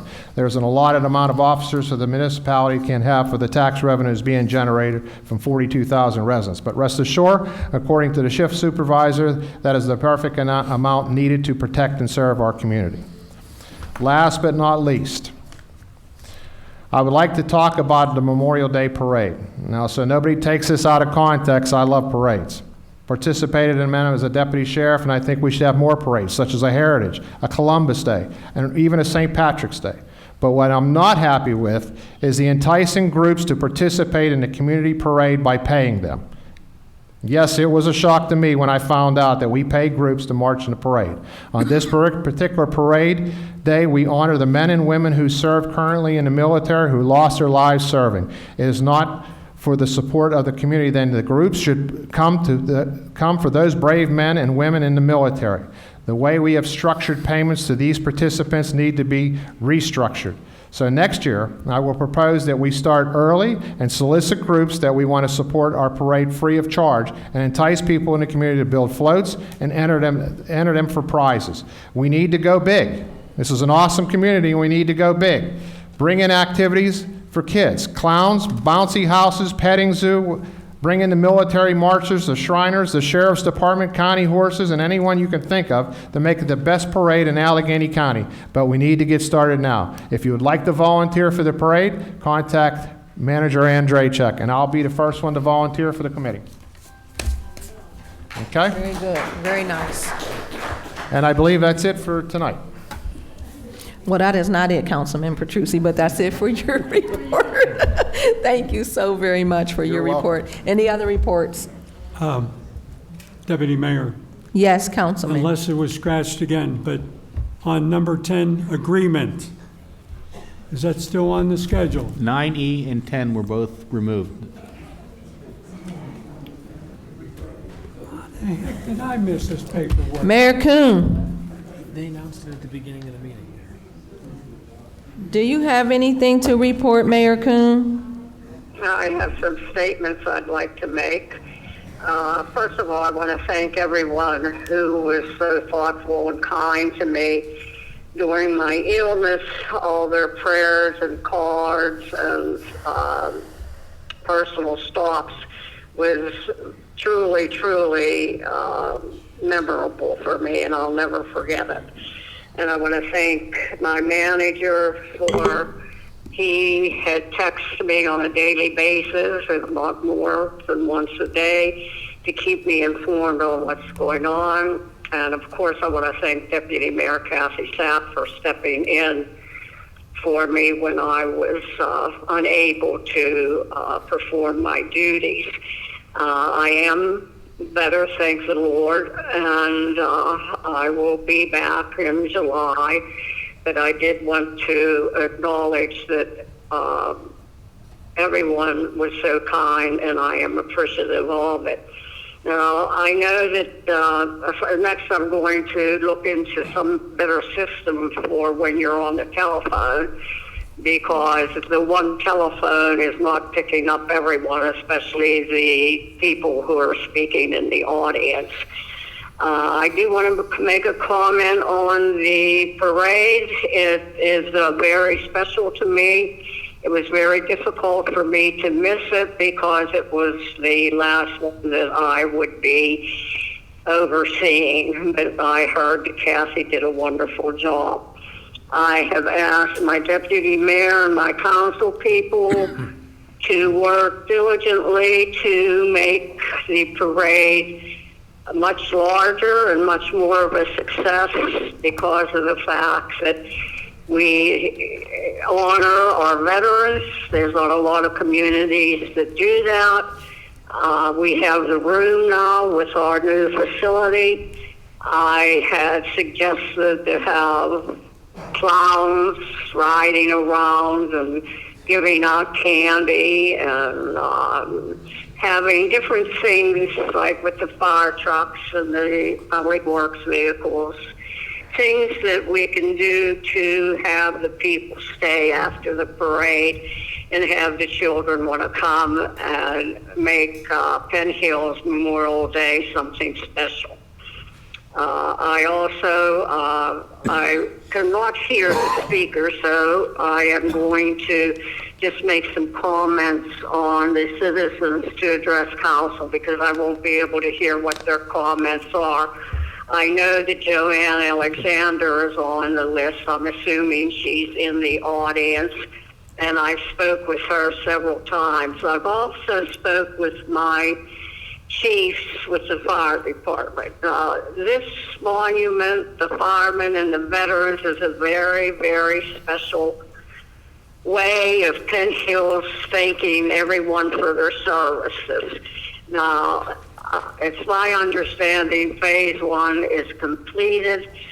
Now, as far as my firemen are concerned, all they asked for was the plaque of their fallen firefighter be transferred from the building, the old building, to the new building. So I would ask the manager to please meet with the fire chiefs and see exactly what it is they would want done, because as far as I'm concerned, that's the fireman's position to choose what and how they want done. As far as the veterans, I was informed that they have given Mrs. Alexander permission to speak for them, and that's fine. But as far as I said, the firemen, the chiefs, I want you to reach out to them and see exactly what it is they want done. As far as the Allegheny River Boulevard wall, I have information on that from years ago when the Duquesne Light tried to come in and take down those big sycamore trees. So I'm not sure, but I don't know if the gentleman who's speaking on that is referring to the property that was discussed prior, which Penn Hills does not own. As far as the issue of the East Hills Drive, that was looked into numerous times by the church and by other people that were coming in. Penn Hills has turned it down on a regular basis. It's of no use to Penn Hills. And there's, as far as for the safety and the ambulances and the police cars, there's numerous ways of getting back into the complexes back there, so that really would need looking into. I want to commend everyone who was involved with the program for the cameras. It has proven to be a huge success, and it is something that has been needed and talked about for years, so it's wonderful that it's finally implemented. And with that, I am going to sign off. Thanks everyone for coming tonight. Council always respects and enjoys hearing your comments. That's what government's about. Thank you very much. Thank you, Mayor Kuhn. Have a wonderful evening. We look forward to seeing you next month. Okay. Next on the agenda, we have citizens to address council. The first person to come will be Joanne Alexander. She is going to be talking about the monument relocation update. And as she is coming to the podium to state her name and address, I would like to say that I did receive your letter, Ms. Alexander, in my packet. And when you wrote the letter, we had not yet touched base because I was out of the country. So when I returned, as I told you I would give you a telephone call. And so you were my first thing on the list when I came back into the United States. I did contact you. We did meet. We did walk the site together. And I think that we finally came up with something that we can move forward with. So with that being said, Ms. Alexander. Joanne Alexander, 225 Elm Road. I'm not here to update you on the monuments. I was here to get an update from you as to approvals of moving forward with both the fire and the veterans. I agree with Mr. Petrucci that the firemen should be allowed to do what they need to do, but you need to include the veterans. Were you a veteran, Mr. Petrucci? No, I wasn't. Well, my father was. My father gave his life to this community, and he also was a veteran. And I think the veterans should be honored at the same time at the firemen. And it's more cost beneficial to both of us to have both of those monuments completed and installed at the same time. I'm going to defer here to Lenny for a few minutes and let him speak. Len Romiak, Old Hickory Drive. This has been going on long too much, longer than any project should be done. As Scott got involved, Mo was involved. We kept getting no. We kept getting negative answers, negative comments. We finally got an approval, got the grant from the township. We matched the grant as requested. And now we're still getting played the game. Let's get it approved. Why do you think all these firemen are here tonight? They're not here because they want to listen to the council. They want that monument put up, put the plaque on, and also acknowledge the other 4 firemen that died as a result of fires. Not just the 1, 5. It's time. Now is the time. All you got to do is say yes tonight. John Rome from Rome Monument is done with us if we don't get this approved tonight. He's backing out. We're losing thousands and thousands of dollars because council can't say yes to where the monument should go, how high it should be. What the hell is the difference what height it is? Where it's placed. Put it up. It deserves to be put up. I've said enough. Well, Mr. Romiak, don't leave the podium yet.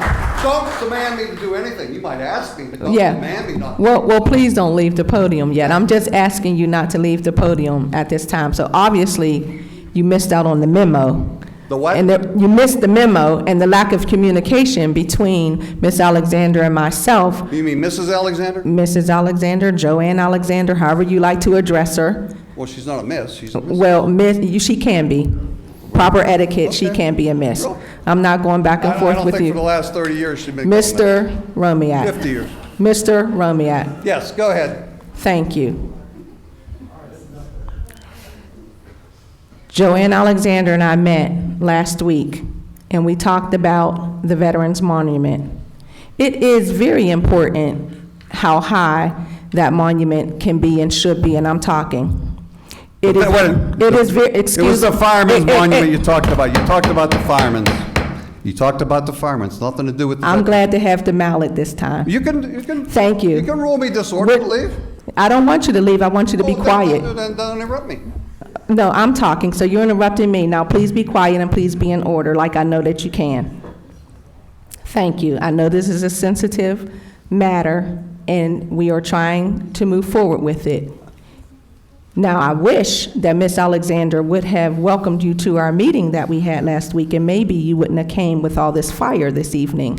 So, it is important that we not make the monument 10, 12, 13, 15 feet high. We do have codes here in Penn Hills, as you well know. Second of all, I believe Ms. Alexander and I came to some agreement with sketches that she showed me, and that I in turn met with Scott, our business manager.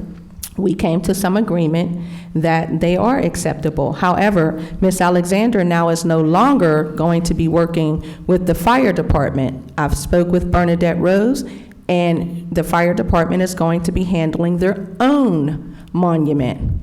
So are you speaking on behalf of the fire department? Are you speaking on behalf of the veterans? Or are you speaking on behalf of the police? Whom are you speaking on behalf of?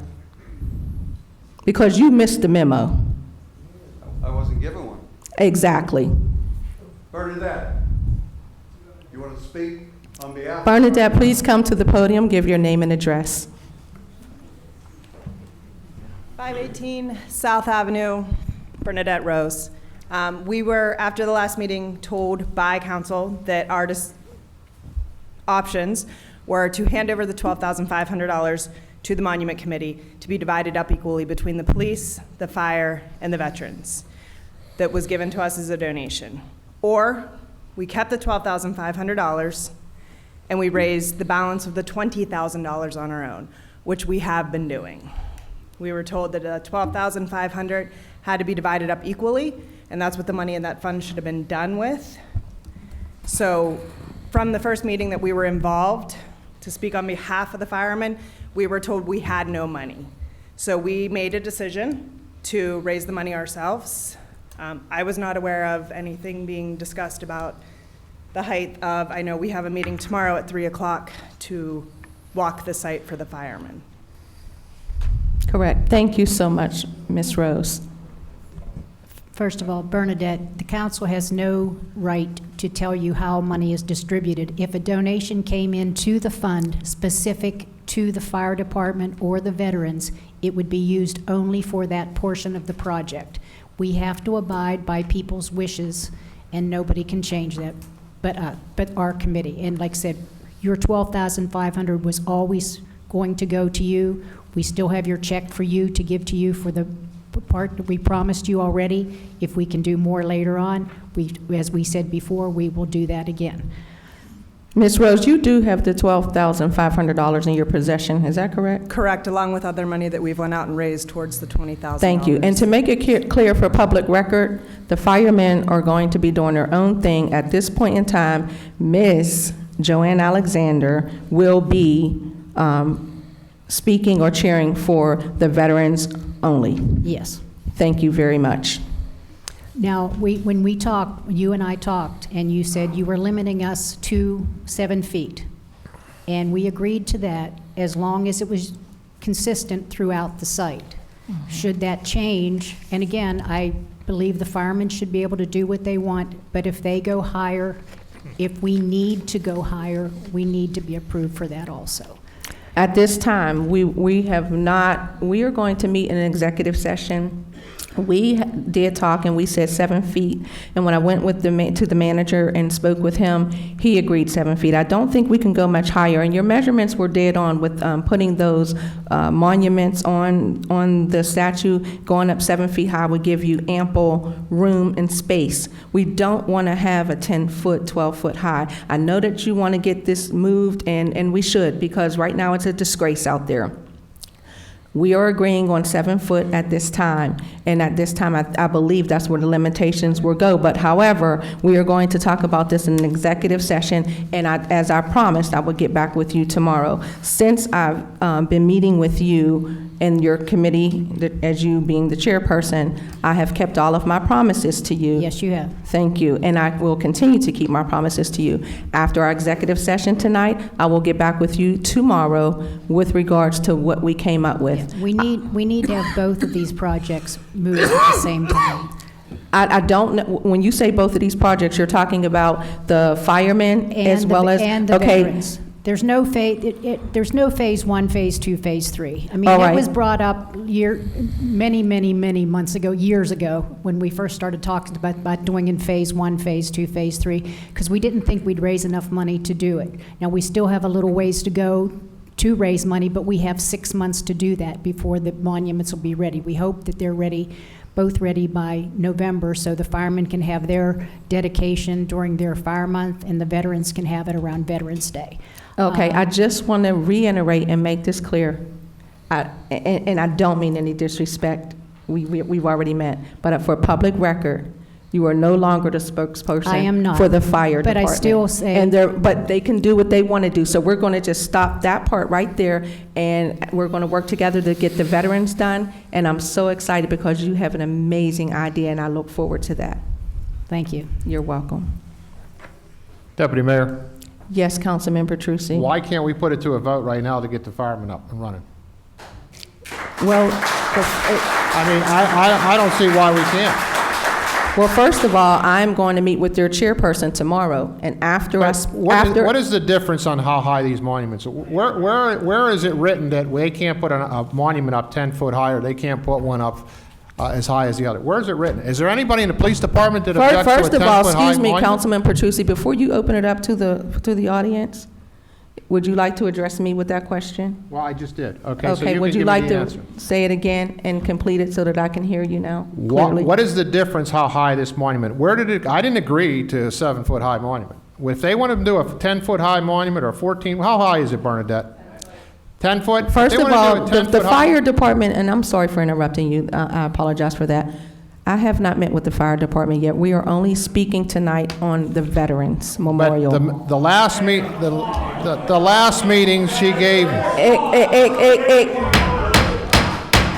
Excuse me, I totally understand where you're coming from. Don't tell me what I do and what I don't understand, and I'm speaking.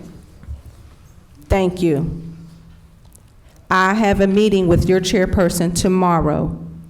Her schedule opened for tomorrow. If we could have met sooner, we could have met sooner. But she has a schedule, I have a schedule, and tomorrow was our first opportunity to meet. I haven't heard any of your plans. Excuse me. Tomorrow, after I meet with your selected chairperson, we will move forward with this memorial. We want it done just as much as you do. As I stated, it's a disgrace outside. It needs to be done and completed. I'm on your side. However, excuse me?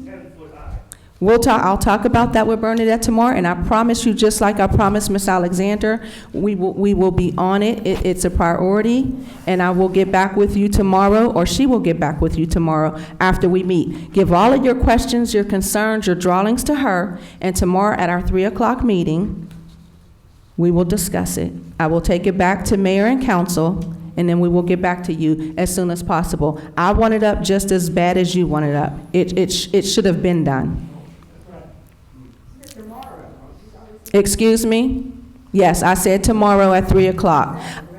I'm not going to open this up for debate. Listen, you can throw your hands up in the air. I don't care. Yes. Excuse me, sir. Excuse me, sir. Have- Blame that dog and stop on a criminal. Now you won't even work with the fire department. I'm honored to work with. He's way out of. Goodbye. He's way out of- Have a nice evening. Thank you. I shall.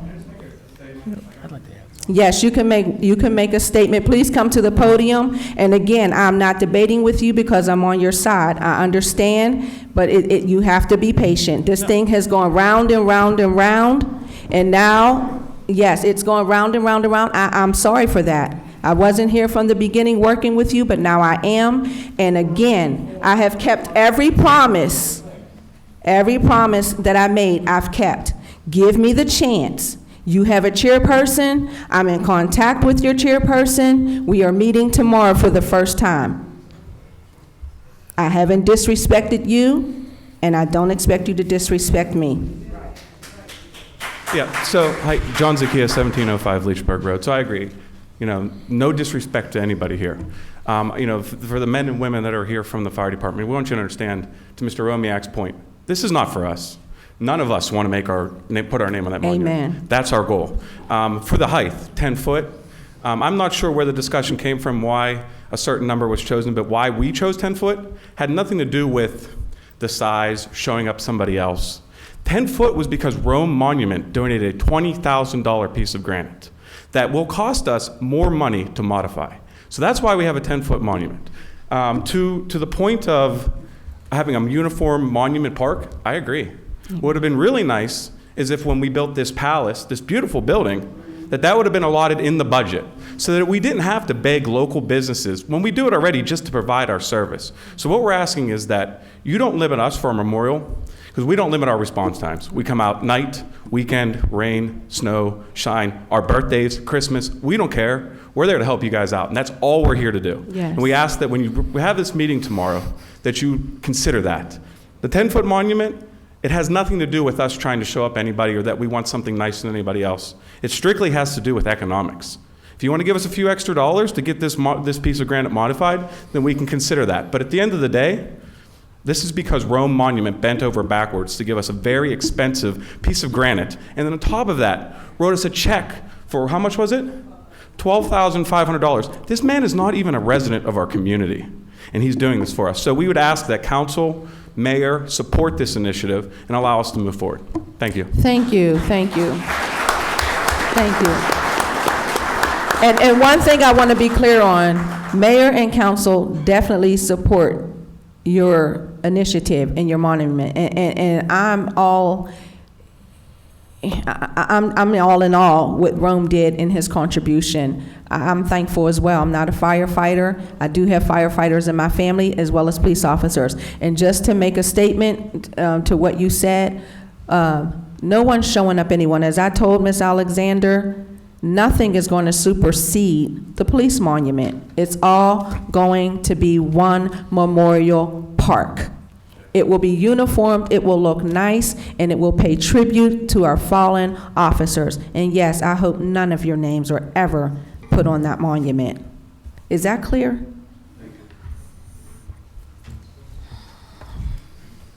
Thank you. I look forward to meeting you tomorrow at 3 o'clock.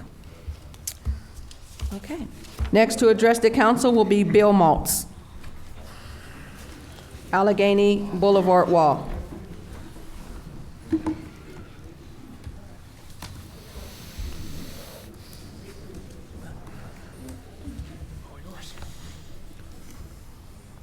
Okay, my name is Bill Mouch, 1335 Maple Avenue in Verona. First, I want to thank Mayor and Council, Deputy Mayor, especially John Petrucci, for the generous donation of $500 to the Penn Hills Beautification Committee. And also I want to thank Mayor, Deputy Mayor, and Council for including the ARB turnout area on Allegheny River Boulevard in their grass mowing contract. As you can see the picture on the screen right now, how nice it looks. A little history from the 1930s. Press release. The Allegheny River Boulevard itself represents a vision of the city, beautiful movement of the 1920s. It is a beautifully planned and landscaped riverside parkway.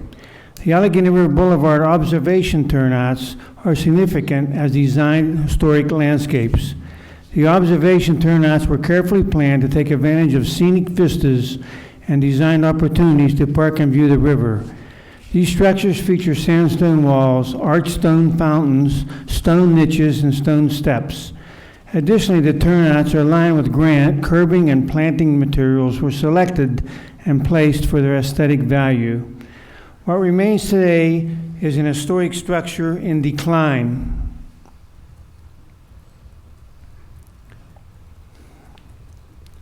Over the last decade and before, a few volunteers, mainly Eloise Brookie, have planted flowers and tried to keep the wall and its surroundings presentable to passers-by. The Penn Hill CDC and its offshoot, the Penn Hills Beautification Committee, which I am the chair of, started to help Eloise 3 years ago. We have been maintaining the 3 flower gardens on the area between the boulevard and the inside concrete roadway. Last year, we pulled the weeds from the area above the steps and planted marigolds there, as well as under the Welcome to Penn Hill sign that the Penn Hill CDC has placed. We removed enough debris from the second landing to allow the free flow of water to once again flow out of the designated hole in the wall. That's not acceptable. Then came Duquesne Light, installing the new utility poles and removing much of the trees and other vegetation on the hillside above the wall. This allowed the immense amount of erosion. Okay. I noticed at the beginning of the spring of 2019, the area that was cleared of debris to allow the free flow of water had been covered with several feet of mud and silt. The weeds were beginning to grow over the entire surface of the second level, so I placed cardboard down for weed control 6 to 8 feet from the inside of the wall to the back of the landing. If you go up there today, you can't see any of the cardboard. The cardboard you're seeing now on the screen is completely covered with 4 to 6 inches of mud all the way to the wall. My wife and I happened to be at that location planting marigolds this spring when a sudden rainstorm came. We waited in our car till it was over.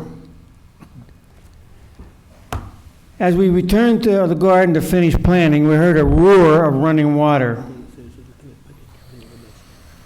There were several inches of water running down both stairways, several inches deep, and also seeping through the wall at many locations.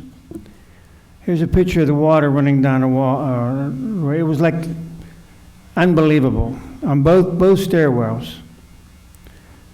Okay, the mud that was left coming through the walls turned the wall brown. It's actually coming through the entire wall. The foundation, the wall you see there, the entire length of the wall, the mud was actually coming through the stone. Now, what I'm afraid of, unless a solution is found to mitigate the erosion of the hillside, in due time the hydraulic pressure and freeze-thaw cycles will completely destroy this historic landmark. You can see several areas where the wall is moving. In this particular vision here, the crack is so large you can stick your fist in that hole. So I'm asking Deputy Mayor, Mayor, and Council to petition Duquesne Light, PennDOT, and Representative Tony DeLuca to, at a minimum, place a diversion ditch on the hillside to keep the water from running down the hill toward the structure. In addition, a gabion wall, which is like a big block, screened in, you put rocks inside of it. Everybody knows what a gabion wall is. They hold streams back. It's along Lime Hollow Road, different places. Place a gabion wall along the back of the structure to hold back the unstable soil. Then a layer of rock going up the slope from the gabion as far as the slope as possible. The structure itself, as you can see, is always showing signs of collapse. Many cracks have developed, some large enough to place your fist in, which I just explained. The cracks need to be pointed and relay the boulders that have toppled off the rear wall onto the stair landings. Some boulders still on top of the rear wall that are nearly ready to fall over off the wall will need to have the soil behind them excavated out and pushed back into place. This wall has stood since the early 30s. It is a historical structure. It would be a shame to lose it.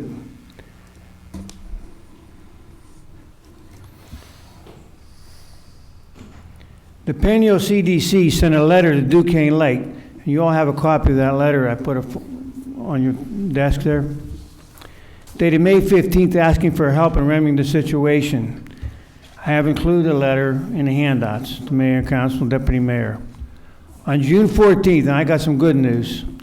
On June 14th, I received a call from a man named Brian Bieber from Duquesne Lake. I have a meeting with Brian on tomorrow at 2:30 to discuss the remedy that Duquesne Lake may do with this wall.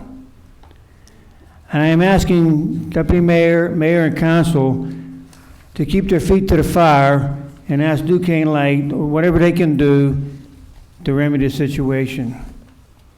And thank you very much. Thank you so much. That was very informative to us, and I appreciate that, and I'm sure as well as the rest of the council. And I'm just going to turn this over to our business manager to address this situation. Thank you. I think our first step is to really find out who owns the wall. We don't have any control over it if we don't own it. We have limited ability to talk with Duquesne Lake. We've at least in the last few months, we've been getting off on a better foot with Duquesne Lake. We don't control them, the PUC does, but we've started a dialogue with them on some other issues, so I can certainly reach out to them. My understanding is it's in a state right away, so I think I'm thinking that PennDOT probably has something to do with it. Because it's a safety issue, I think it might get elevated on somebody's radar. I'd be happy to look into it and reach out to everyone that we can to see what could be done about it. Mayor. Thank you. Deputy Mayor. Yes, Councilman Petrucci. If I may interject something. Bill, Yes. when you first submitted the letter about this situation, I did some research for you, okay? And the gentleman that takes care of the turnoffs, as far as, well, he's a supervisor for the state, okay? He lives down in Penn Hills. His name is Tim Hahn. I'll give you his telephone number, okay? You might be able to work with him a little bit.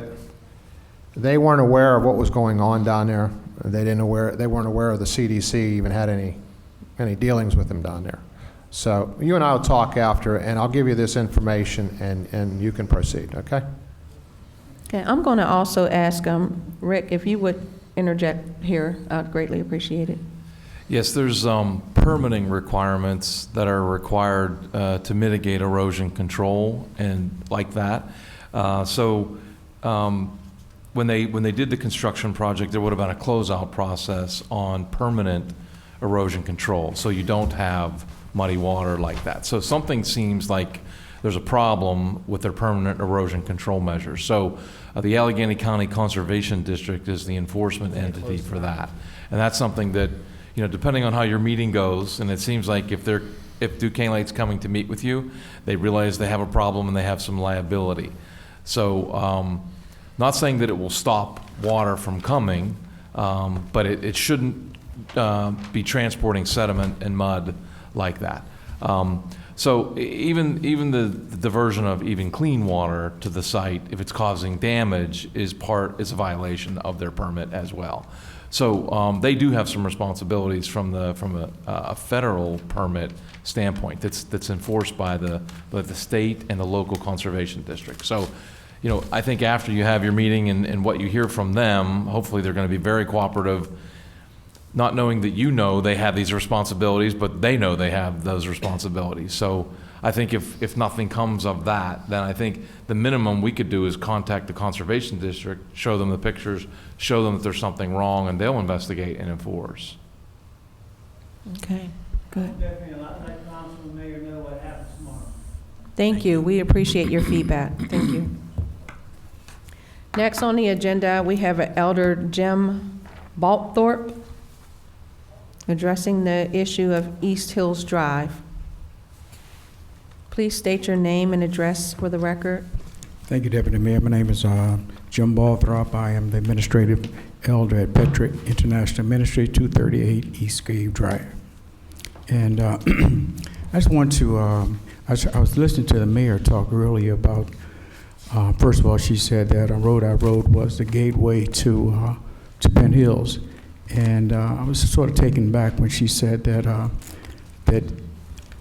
that our area, Eastgate Drive, was, which is the gateway to our community, is just equally important to an underserved community as it is, as Rhode Island Road is to the main entrance of Penn Hills. And that road was given to Petra International Ministries by You Pull and Pay. Petra International Ministry supported that project 100%, which enhanced the revenue of Penn Hills. We could have opposed that, the community could have opposed that, but we supported it 100%. And they donated that highway to the church. And we now cannot afford to maintain that highway. We have been working with Councilman Ricky Burgess and Sean Carter, his representative, saying that the city will take responsibility for maintaining that road if they can form an intergovernment agreement with Penn Hills. We're not asking Penn Hills for one dime, not one dime. We're simply asking them to talk with us like you've been talking to everybody else about forming a intergovernment agreement so that the city can take responsibility for that highway, even though that highway is used by Penn Hills. We had requests from the Penn Hills Volunteer Fire Department to use that road, to use our parking area to do maneuvers. So that is a major thoroughfare. If that highway is closed, it is only one way in and will be one way out of East Hills, which would be very dangerous for everybody. So I'm asking you, Deputy Mayor, to have an open mind. I would like to work with your solicitor or Mr. Blackwell to put together a proposal to present to your council so that we show you that there's no responsibility financially for you. We just need your cooperation to help us to put this agreement in effect. And to that extent, I've asked Mr. Burgess couldn't be here, Councilman Burgess, but he sent his assistant. I would like Mr. Carter to come up to sort of reiterate what I just indicated to you. As Mr. Carr is coming for clarification, could you please give us the address or where the proximity of where the road is located? Yes, it's right on, it's Frankstown Avenue and the intersection between Frankstown Avenue and East Hills Drive. Is right by the Jehovah's Witness Church that's in that area. Okay, I just wanted that for clarification, so everyone. It's from there all the way to the community. Correct. So it's not only beneficial to our church, but it's a thoroughfare to the community. Okay, and also there is one other way to enter into East Hills, which would be either through the You Pull and Pay lot that's going down the driveway that's going in between You Pull and Pay and Petra and going around that way, or off of Robinson Boulevard and up. I'm not quite sure what the name of that street is, so there's actually two ways to get in there. And that's my point exactly. Once we close that street, it will be no way to get in. They would have to go completely around because we own that whole street, not just a right, portion. but there's three now. There's three ways now. One is unacceptable, and then there still leaves us two other ways, correct? Well, yeah, I don't think it would work out in favor of everybody concerned, but there, yeah, possibly two ways, but it'd be inconvenient for the fire apparatus, for emergency, and police to do that. Tremendously inconvenient. We've had community meeting after community meeting, and I just don't see what the problem is with Penn Hills. I just honestly don't. So maybe Mr. Carter could further elaborate and just let you know there's no exposure on your part. We're not asking for anything but for you to talk with us and let us present our information to council, and then council can rule on it based on the information that's submitted. Okay, thank you. Mr. Carter.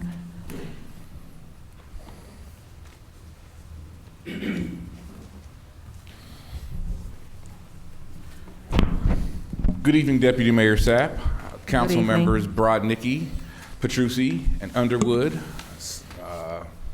Manager Andrzejczyk, and Solicitor Alexander, and I cannot see your name tag, Mr. Engineer, but Mr. Blackwell. My name is Sean Carter, and I am Special Assistant to Pittsburgh City Councilman Reverend Ricky Burgess. And I thank you for granting me this opportunity to address you this evening regarding East Hills Drive. To answer your question about the approximate location of East Hills Drive, it is at the intersection of Frankstown and Eastwood Roads. But as the councilman stated in his letter to you 2 weeks ago, East Hills Drive is problematic for well over 1,000 of his constituents who are forced to use the other 2 roadways to get around. From 1976 to 1983, my mother, sister, and myself were residents at 2340 East Hills Drive, so I have some memories of living there. Specifically, when the Martin Luther King Jr. East Busway opened to traffic, the Port Authority used to run a bus route known as the 68B Black Ridge Flyer, a commuter express route for passengers in Penn Hills in the Wilkinsburg neighborhood of Black Ridge, which detoured into the East Hills Shopping Center to pick up passengers who lived in East Hills but who worked downtown, saving about a half an hour versus the then 86A East Hills. Both routes are now gone. But both routes also used East Hills Drive to service the East Hills Shopping Center and to pick up passengers in the morning for the 68B. Now, I realize that the land involved in the former East Hills Shopping Center, first the Turner Dairy Farms, then the East Hills Shopping Center, and the East Hills Housing Development, has gone through many changes in 60-plus years. But this much is clear. East Hills Drive begins at the southerly intersection of Frankstown and Eastwood Roads, on the city's border with Penn Hills, travels south 450 feet to another of the city's borders with Penn Hills, then snakes southwesterly up the hillside for about 750 feet, and then traverses the flat top for about another 850 feet until it hits yet another border between the city and Penn Hills, at which point the remainder of the entire roadway is a city public right-of-way. That first 150 feet are a dedicated city right-of-way. The next 750 feet appear, from a search of the public records, to be a private-owned right-of-way built with the shopping center for access to the center and for utilities. And the remaining 850 feet appear to be somewhat of a ghost street, used as a roadway for all intents and purposes, but neither dedicated nor accepted as a street for public purposes. The recent Eastgate Drive subdivision plan of lots, which both the city and the municipality had to approve in 2016 for the pull-and pay to go into place, clarified that the almost 750-foot-long access road and the 850-foot-long ghost road are, in fact, the private property of a non-governmental entity and quite possibly have never been the property of either municipality. I'm also unsure when the city or the municipality were or were not maintaining these portions of the right-of-way, but I am sure of this. Nearly 1,500 of City Councilman Ricky Burgess's constituents would very much like for the city and the municipality of Penn Hills to come to an agreement so that this right-of-way can be properly dedicated, accepted, paved, and maintained, and the councilman would like to work with you to accomplish this. But he clearly understands that the dedication of and acceptance of a substandard right-of-way in bad condition presents what may be an unacceptable liability to your municipality. And therefore, the councilman would like to propose the following: that the city and the municipality enter into an intergovernmental cooperation agreement to provide the city with access to maintain the roadway and indemnifying the municipality from liability prior to any other actions regarding this right-of-way by your municipality. And then, and only then, once that agreement is drafted, revised to the satisfaction of your solicitor on behalf of the municipality, and approved by both councils and signed by both mayors, proceed to accept and open a public right-of-way for public highway and utility purposes. And I've never been before Penn Hills City Council before, so I don't know if I'm kicking this back to you for questions, but I am here to answer any questions that any of you may have. Okay, first I'd like to say we haven't seen a proposal. This has been before us many, many times in the past, and it's always been denied. However, we are open to a dialogue between yourself, Councilman Burgess, and Petra Church. We haven't seen a proposal or any type of agreement. In my own opinion, I'm thinking you're saying that Penn Hills will not have any responsibility with regards to maintaining that road, but what happens if the city just decides to pull out? Then what? Well, I think that's incumbent upon both the municipality and the city for its solicitors and its engineers to sit down and have a conversation. And that's the dialogue that Councilman Burgess would like to start, before there is a proposal to bring to either the Penn Hills Council or the Pittsburgh City Council. I think there are numerous details which have to be worked out to the satisfaction of both the engineer, the chief engineer of Penn Hills, the chief engineer of the city of Pittsburgh, the solicitor of the city of Pittsburgh, Penn Hills solicitor, to answer those questions. We're not asking you to just go into something blindly. We understand that this is a unique undertaking. I mean, were this road the dividing line between our municipalities, we would clearly have fewer issues. We could just deal with the road. But as this road runs through a contiguous land parcel, wholly contained on either side by the municipality of Penn Hills, we don't have the boundary statutes to work in our favor. And because it's wholly contained, the segment, the 1,600 feet segment is wholly contained within Penn Hills. Anything we would do without the municipality's permission would be extraterritorial and most likely illegal. So. And this is a private road though, right? Yeah. This is a privately owned. Let me just answer your question directly. Okay, so my question is, this is a privately owned road? On road, and then if any communication breakdown between the city and Penn Hills, we'll take the responsibility back. The church will take that responsibility back if there's any type of breakdown in terms of liability, in terms of if the city would not fulfill its commitment, then it would return back to the church. We're prepared to do that. I'm going to turn it over to our business manager who has a question and a concern, but before I do, I'd like to say that that's definitely something that our engineers and our solicitors would definitely have to sit down and open this dialogue, because you coming to speak tonight and presenting it to us, that's great. That just opens the dialogue, and it just kind of tells us what you're looking for, what your expectation or your request may be. But it really, there's a lot involved as far as legalities and things of that nature, and a lot of verbiage that needs to be clarified. I wish you would have brought some type of mock proposal tonight, just to kind of give us, leave us something with what you're really expecting from Penn Hills, so that mayor and council and our business manager, solicitor, and engineer could have something in our hand to really look at. However, it's okay. We're open for dialogue, and I'm going to turn this over to Scott. I just had one question I had, and it actually ties what Deputy Mayor said about some of the devils in the details here, so to speak. But I guess the question I have is, if it's a private road right now, what is stopping the city of Pittsburgh from maintaining it as it is, rather than have to have us involved? If it's a private road and the city of Pittsburgh is willing to maintain it, why do we have to go through the rigmarole of opening a new road and doing an agreement if you're going to end up in the same place anyway? If the city of Pittsburgh wants to take care of it, could they take care of it right now without us involved at all? Wouldn't that be the easiest answer? No, because it is privately owned, and we have prohibitions against the expenditure of tax dollars on private property. Is it? And I guess it's in my mind it is sort of a distinction. Well, it is a distinction. I'll give you that, but. Let's see that. Thank you for your answer, Deputy Mayor. Yes, Councilman Petrucci. Let me propose this question to him. In the 50s, throughout Penn Hills, there was the Pittsburgh Railways. And the Pittsburgh Railways came in, they took private land, and they leased it for 100 years. Would you object to leasing if we would take that property over for 100 years off the municipality of Penn Hills? I don't believe the councilman. I don't believe we came here tonight with a solution in hand, primarily a request that we understood would have to be worked out by the engineers and solicitors for both municipalities, so that there's a comfort level on the behalf of both municipalities before they would vote to do this.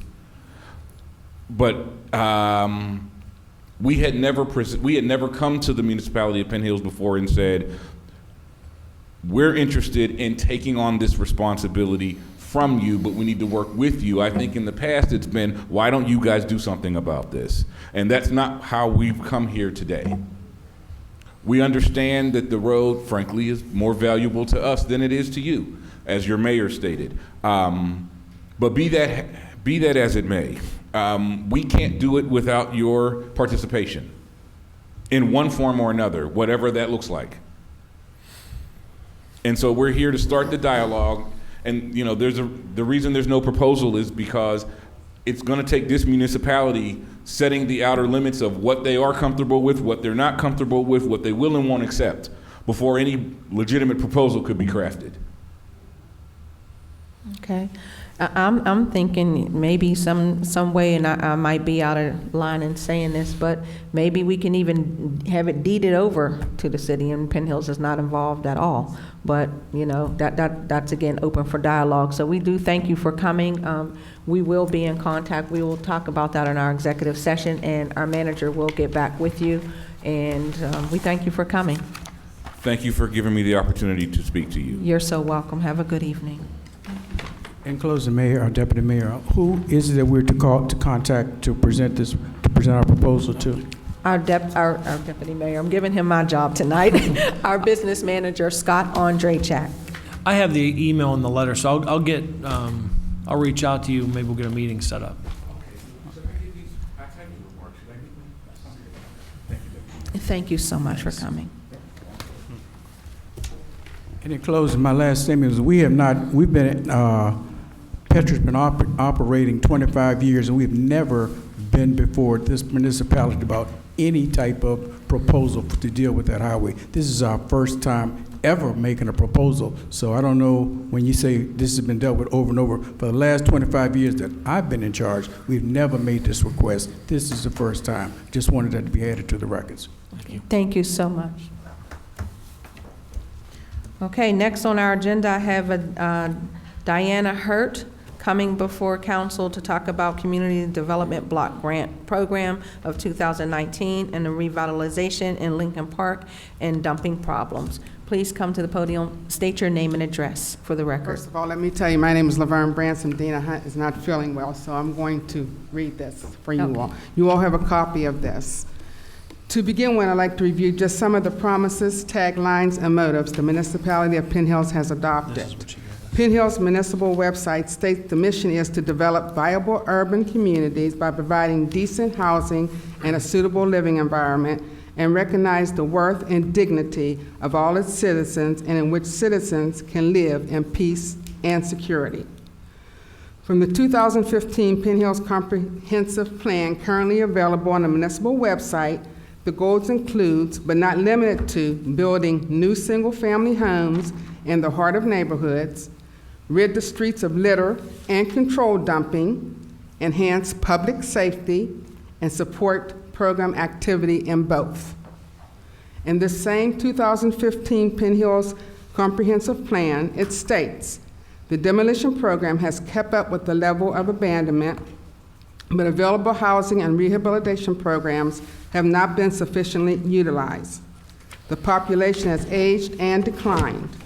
Even though the plan is available online, it still has not been adopted by the Penn Hills Planning Commission, the Penn Hills Mayor, nor the Penn Hills Council.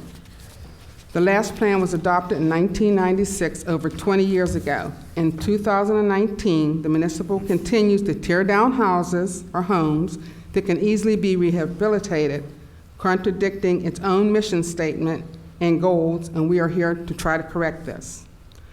For example, the haphazard idea to dedicate over $1 million to a community center while simultaneously eliminating housing options for said residents is as asinine at best. By refusing to build homes in the same community that experience so much demolition, the municipal has preserved the distrust firmly embedded in the Penn Hills community, which contributes to the municipal declining population of desirable residents. As the municipality continued to dodge rebuilding, rehabbing homes within the community, the municipal has also failed to properly inform residents of tax incentive and programs specifically designed to build or expand on Penn Hills homes, especially in the Lincoln Park area, per the HUD Title 24, Section 91.1. The municipal refused to acknowledge the dumping issues near these homes, which also plays into decreased property values overall.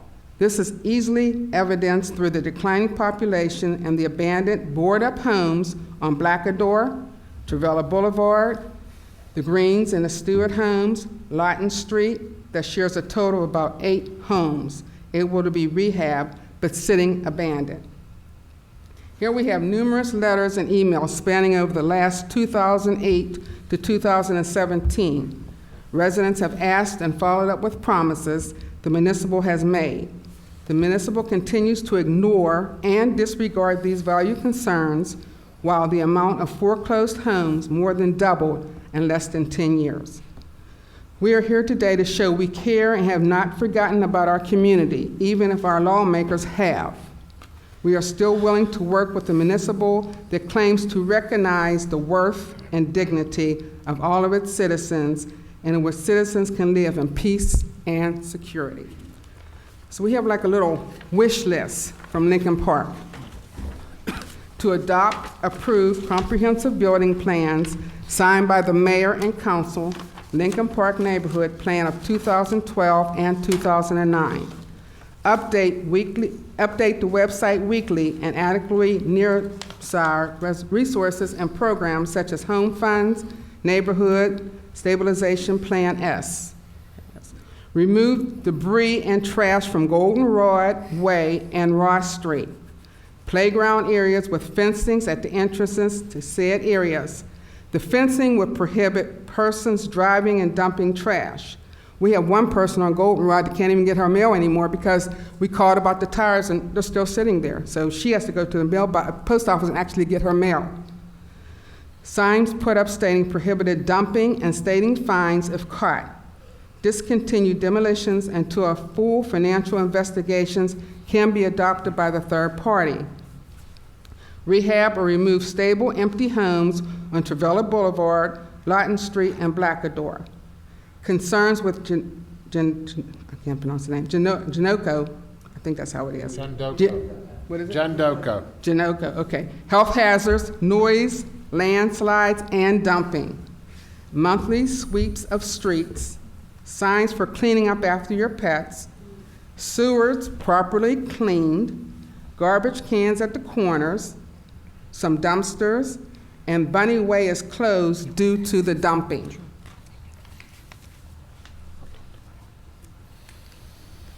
Thank you. Thank you so much for bringing that to our attention. And I'm going to turn it over to Scott and also to Councilmember Petrucci. Oh, okay. Thank you for coming tonight and staying through the meeting to tell us this. I wish I could tell you that all 13 of these things are going to happen right away. They haven't happened at all. They're not. Since last year. Yeah. And the year before that, too. And again, I think there's a lot here, and I think we're touching on a lot of things. Some of it's community planning related when we speak about funding opportunities and things that are available. We probably do need to get a little bit of a better way to get that information out to the residents.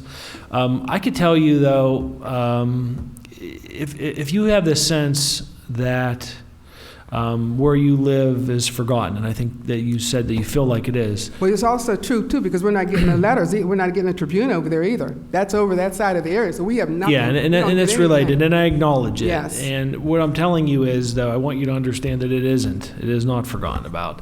I can tell you that the people here on a daily basis are concerned about it. What we're trying to do is get our arms around a very big problem. And it's a problem that has many layers to it and a lot of interrelated problems, some of which you touched on this letter. I think if you look at these 13 things, you could probably prioritize. Some of these things are bigger problems than others, okay? Mm-hmm. And I think you would agree with me, and I would hope you would at least, that when we talk about the dumping and when we talk about the littering and some of the what really leads to the blight, I think that, in my mind, that's one of the bigger problems because other problems come from that problem. Mm-hmm. So one of the things that we've done in the last few weeks here, few months, is try to really put a bigger priority on getting some of this straightened out. I know if you go to Ross Street today, it looks different than it did 2 months ago. We did a cleanup there. We're tired of doing a cleanup there. And the reason we're tired of it is because nothing ever changes. There is a identifiable answer to stopping illegal dumping. It happens all over the world. And the answer is we have to find people that are doing it. And we're working on that. It's a priority of ours.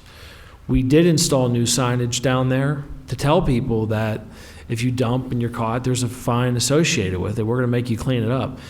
This mayor and council changed the ordinance so that we could levy a heftier fine if we catch you doing it. So in my mind, I feel that if we can really eradicate, and I'll use that word, if we can eradicate some of the worst dumping that we have in some of those neighborhoods, I think it leads to a lot of other things. But I want you to know that it isn't forgotten about. Right now, it's a priority actually here. Our code staff is very much engaged with it. I've been up to Runette Street and I met with a few of the residents there.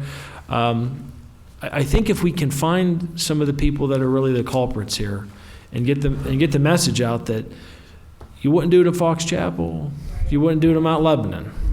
So why are you doing it here? And I think there's a lot of answers for that. One of which is I think people feel they can get away with it here. I think it's gone on too long. And unfortunately, it didn't get that way overnight, and it's going to take a lot of effort. But I really think that if we could have a logical process to really attack it as a problem, I think we can make some headway at it. But we are engaged. I want you to know that.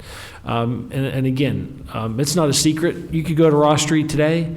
There's signs up that will tell you that we have cameras in that area, because that's a way of stopping it.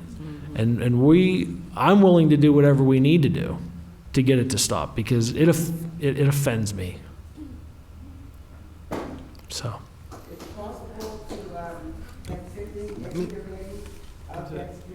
Well, we have. Comes up to the microphone this time. Come on. As you're coming, Ms. Hurt, thank you so much, and I do want you to know, I want to address you before you leave the podium.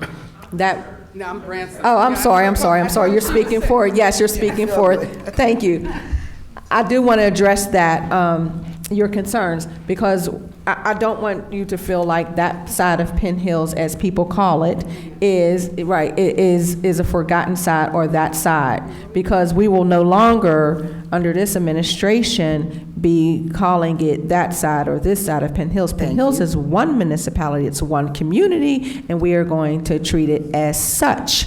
Now, with that being said, I'd like you to know that it is not forgotten that Mayor and Council is working diligently on cleaning up that whole area down there. Our business manager has it as a priority. I spent about 3 hours with him last week, and one of the things that he's very proud of is that he has a plan.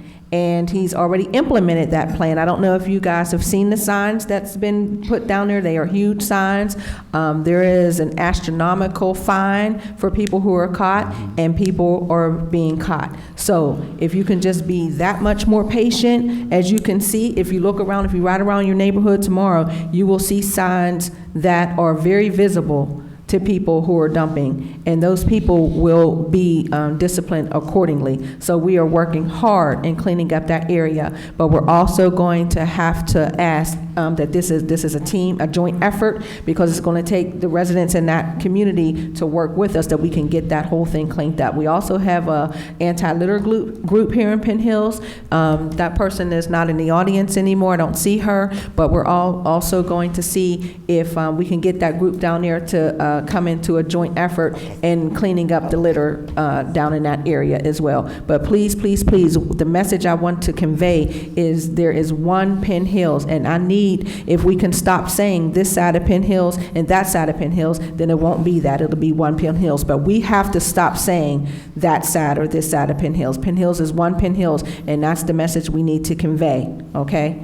One Penn Hills. Deputy Mayor, okay. if I may, 1 second, ma'am. Excuse me, Councilmember Trucy, go ahead. We had started this a while back.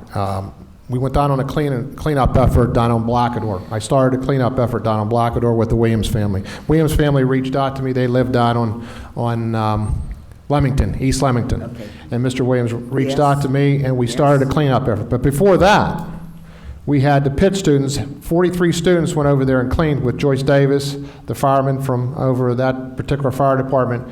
And we know how much trash, how much dumping's going on. Beechford is a big problem down there. I have a friend that lives on Beechford, and he's reached out to me numerous times. My thoughts were even, like you said, to put fencing across Beechford, because we can't stop the dumping down there. It's costing us more in dumpsters and manpower to clean that up on a monthly basis.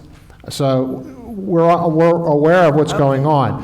I'm up with Joyce Davis up to Lincoln Park Community Center on a regular basis. I hear the complaints, though, from the people that visit her, okay, as long as with the dumping that's going on in that particular area. So I'm working on it. And as far as the Trevelya Boulevard and the houses that are being torn down, we have an economic development team now.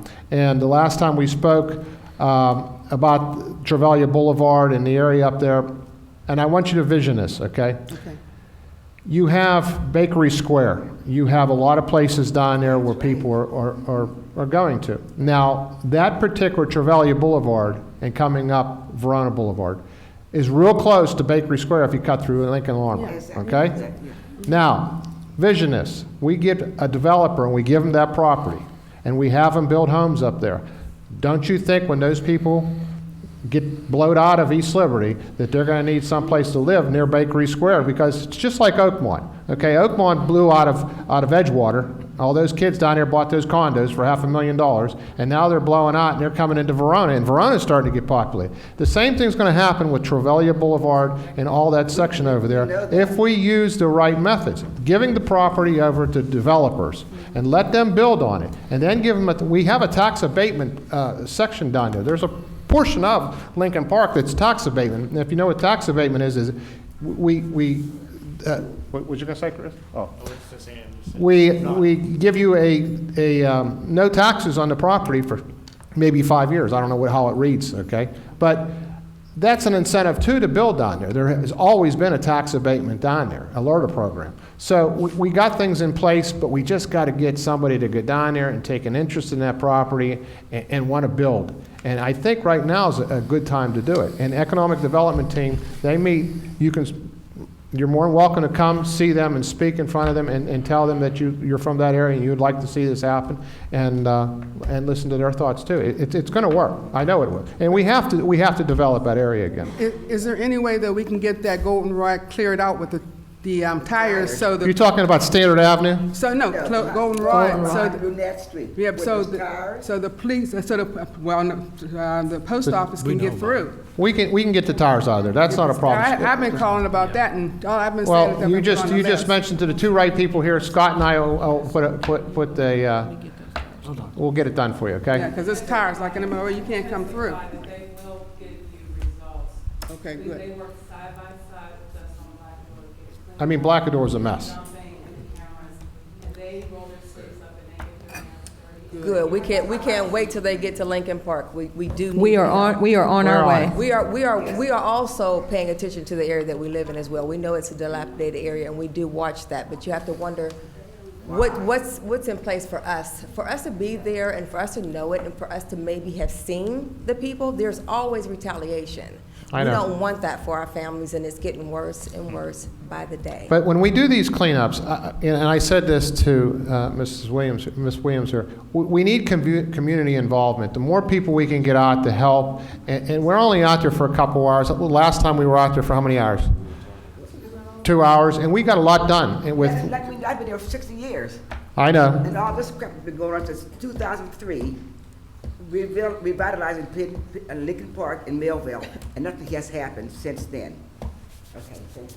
Okay, if you could all, excuse me, if you could all say your name. San Juan Street. If you could all say your names and addresses, it'd be helpful for Mark Allen, 1949 San Juan Street. Big giant budget truck, come through Goldenrod, dumped tires, peeled up the street. I got his license plate number. I called Penn Hills, no call back. Now, when I call 911, they need to know my name, just like you guys need to know, and my address. So if it ever does go to court, wouldn't that be public record? I have kids in my house. I have a riding lawnmower my wife bought me for my birthday, and I know I cut half of the daggone neighborhood. We cannot clean up no more. You saying we need a hotline. We can't call just 911. They're asking for too much. Or they don't come. This is not, the tires being burnt, the car caught on fire. It's all blowing up like we're in Vietnam. We're scared. Do you guys understand? We are scared. We are being terrorized by other neighborhoods coming up dumping whatever they want to dump. Now, there was a time when I was coming up, I called 793 or whatever it was, and I got to Penn Hills Police Station. 1,000. I don't get it no more. I got to call 911. They want to know what color shirt I got on, where I live at, everything else. Now, if I go and tell on them bad guys that feel that they can dump, there's somebody that's paying them to dump it. And them are the ones that are going to come and retaliate. We're scared. We can't say it no louder. We can't clean up no more. You put a dumpster down there, before we fill it up, they fill it up. No, we know that. Yeah, Okay, so we know that. we understand that you understand, but we need help. Okay? My mother didn't want to leave Lincoln Park. Okay, that's why me and my family, we came back from Georgia because my dad died, and she will not leave Lincoln Park. And I'm scared of Lincoln Park, and I grew up in Lincoln Park. Now my neighbors, they're my neighbors, and look at them, they're all older, okay? But you got what you said, down past Blackador, that's Homewood. Down there, going down, that's Leamington. Right. And you see them on the news all the time. So who you think's in our neighborhood at night? Thank you. Thank you. Thank you.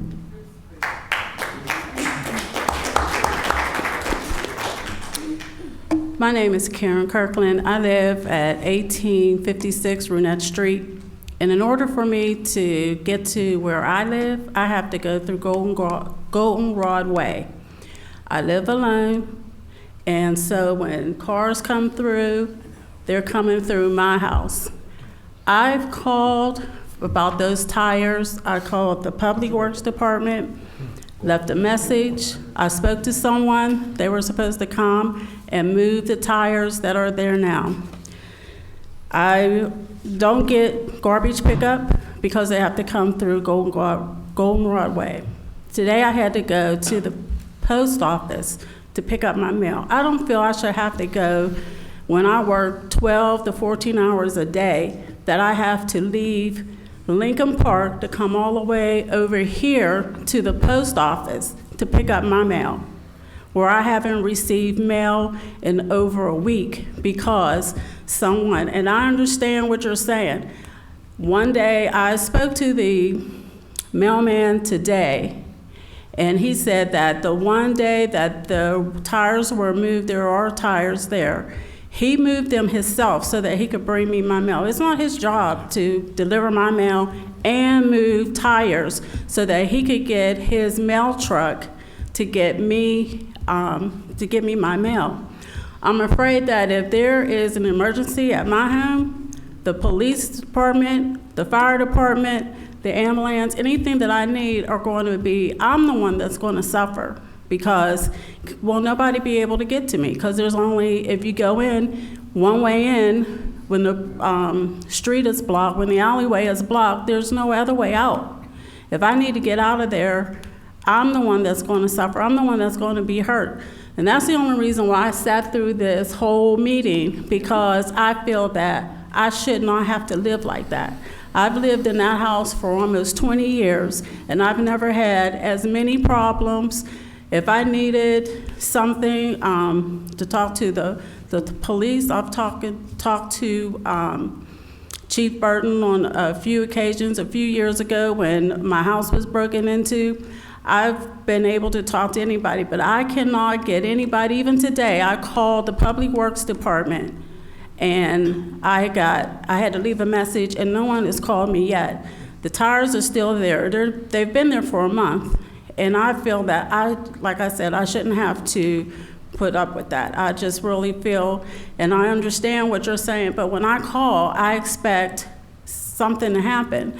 I can't, always turn my car around to get out of where, I shouldn't have to back out of the alley to get out of the alley. I shouldn't have to try to maneuver my Jeep around to turn around in the alley to get out of the alley. So I'm just saying that, with everyone that's here from our area, that something that needs to be done. Thank you.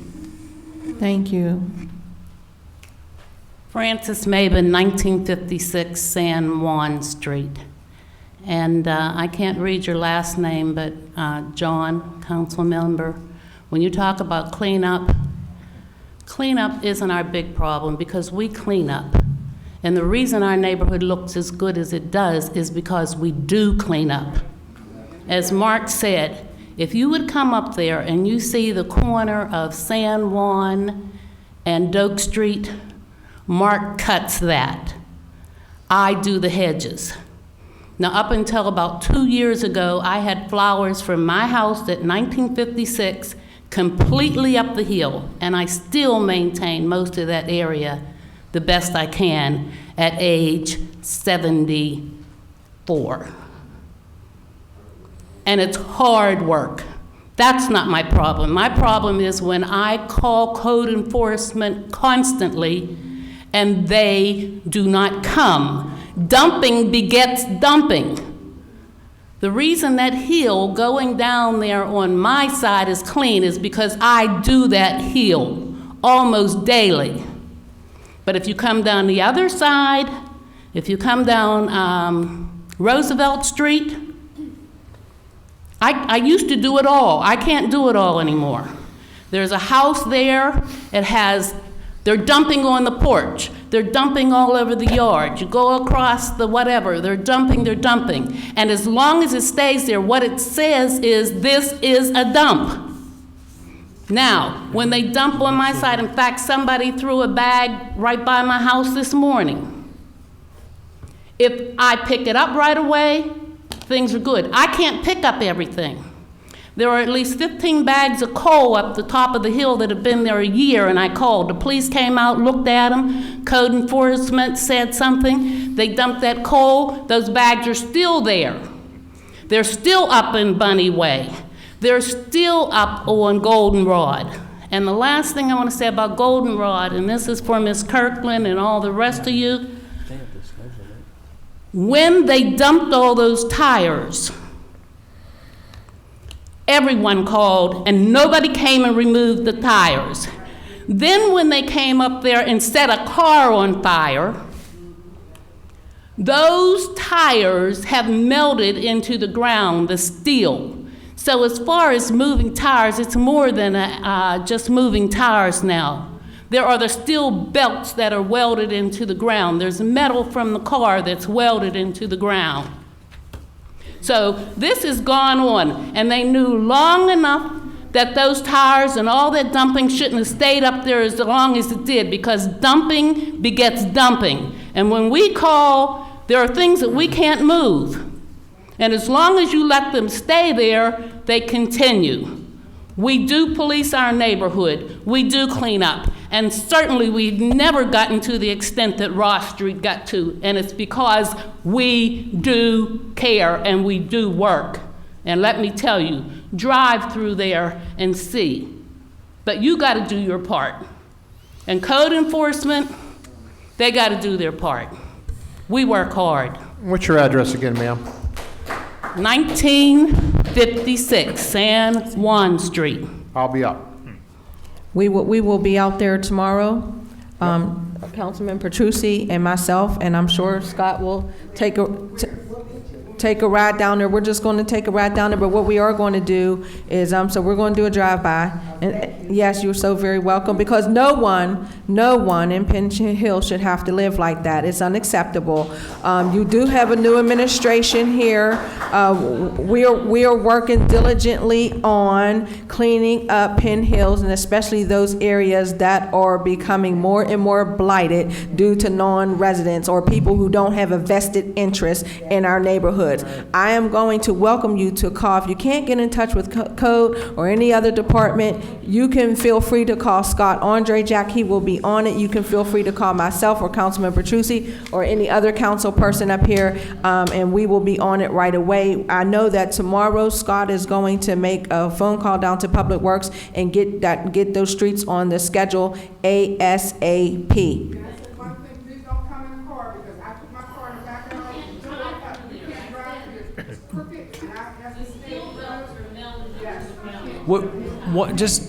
one thing I want to point out, and I don't want to take up any of your time, but what we've been doing, I think we've talked about it a long time. There's been a lot of ideas, thrown around, but what staff here has basically said is, look, we want to show you a result. I think it's high time that we have a strategy, I think, for this. So one of the things that we did was, if you look at the Ross Street playground area, that was sort of a pilot project for how we're trying to go after this. It's not just cleaning up the dump. It's clean, and there's a lot of them to clean up. Okay, by one estimation, I heard 43, and I don't know where that number came from. I think it came from some regional group.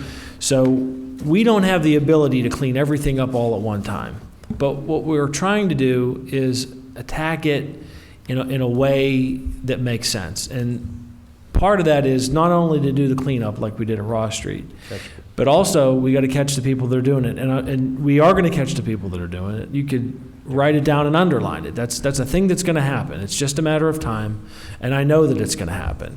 But in addition to that, once we clean up the dump, we are putting new signs there to tell people that there's a fine and to tell people that there's cameras. That's the way long-term we're going to solve it. If we just do what we've been doing, which is put a dumpster there and it gets filled up and we haul it away once a summer, it's really not solving it.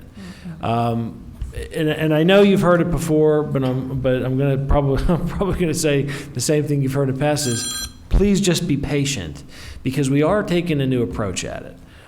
We've invested a lot of time. Literally every department of the municipality is in some way playing a role in this, from our police department to our code office to our IT department even, to try to put cameras in places where we can catch the license plates and get identities of the people that are doing it, because that's how it's going to stop. That's how we're going to make it stop. So I just don't want you to think that it's falling on deaf ears. I mean, Ross Street was the first place we started because there is a playground there. We felt that was really one of the most egregious places, right? It's next to where children play. It's reprehensible, and it makes us. I mean, I'm furious about it, to tell you the truth. But just getting mad about it isn't going to be enough. We have to find a way to stop it from happening. And then if it works at Ross Street, it can work at Beechford. And if it works at Beechford, it can work in all these other places. So what we're doing is trying to deploy a strategy and a model that actually works, rather than just continuing to throw resources and manpower at it, because it costs us money to do that too. So I just want you to understand that all these places that you're mentioning, we know about them. There's places in Penn Hills that you don't even know about that have dumping issues that are beyond the pale. But we don't have the resources to just clean everything up all at one time. I know we got some tires cleaned up on Mount Carmel Road. It was a new dump site up past the cemetery. We got those moved. The long-term strategy is going to be to clean up the dump, put cameras in places to identify the people that are committing these environmental crimes, and that's what they are. I mean, this isn't littering. These are crimes against the environment. It's actually a crime against everybody that lives in this community. We should all be totally incensed by it. I know I am. And then to have signs to tell people if they do it in Penn Hills, they're going to get caught, they're going to get fined, and we're going to make them clean it up. That's who should clean it up.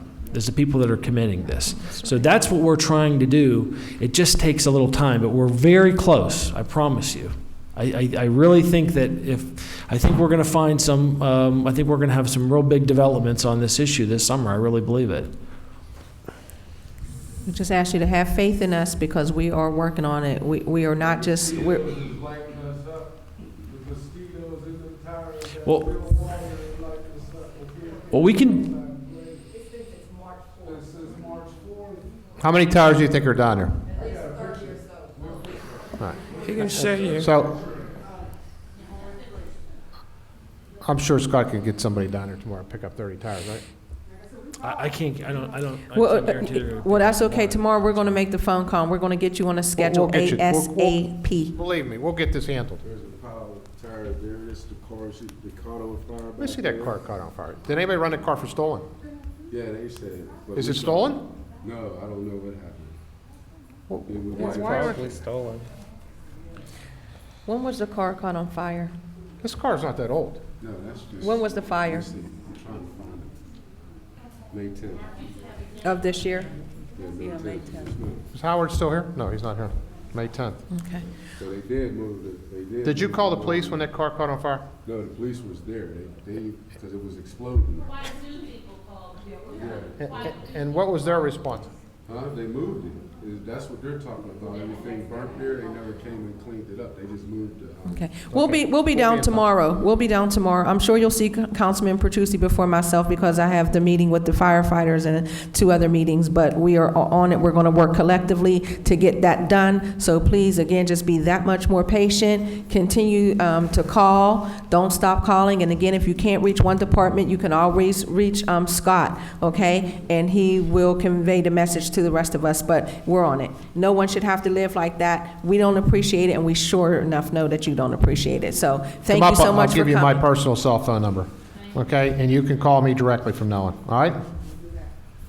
Thank you. Okay. This is, I'm so sorry, ma'am. Very brief. I'm Dina Hurt. I wasn't really feeling good today. My comrade spoke for me, but I just wanted to invite you to go on a ride along. I'd be happy to drive you around so you can see the real deal. Because maybe you don't know where everything is, but I'll be glad to show you. I've lived there for 64 years. I'm 64 years old, and I just retired, so I have the time. I'll be happy to take you around and expose you to things. Okay. I got every address that you guys stated written down on my piece of paper. We'll be there tomorrow. All right, thank you. You're welcome. Thank you so much for coming out this evening. And remember, 1 Penn Hills. You keep on saying the other side of Penn Hills. We would say 1 Penn Hills if we got the same service and respect. So now let's start saying what? Thank you very much. That's just 1 Penn Hills. Thank you so much for coming out this evening. Okay, next on the agenda, we have nothing next on the agenda. One more thing. What? Adjournment. One more thing, our solicitor said, and that is adjournment. Do I have a motion this I motion to adjourn. All right, do I have a second? Second. Penn Hills, have a great week. God bless you, and thank you for coming. Oh, we will have a short executive session. Ladies, come up and get your Personnel telephone meeting. numbers.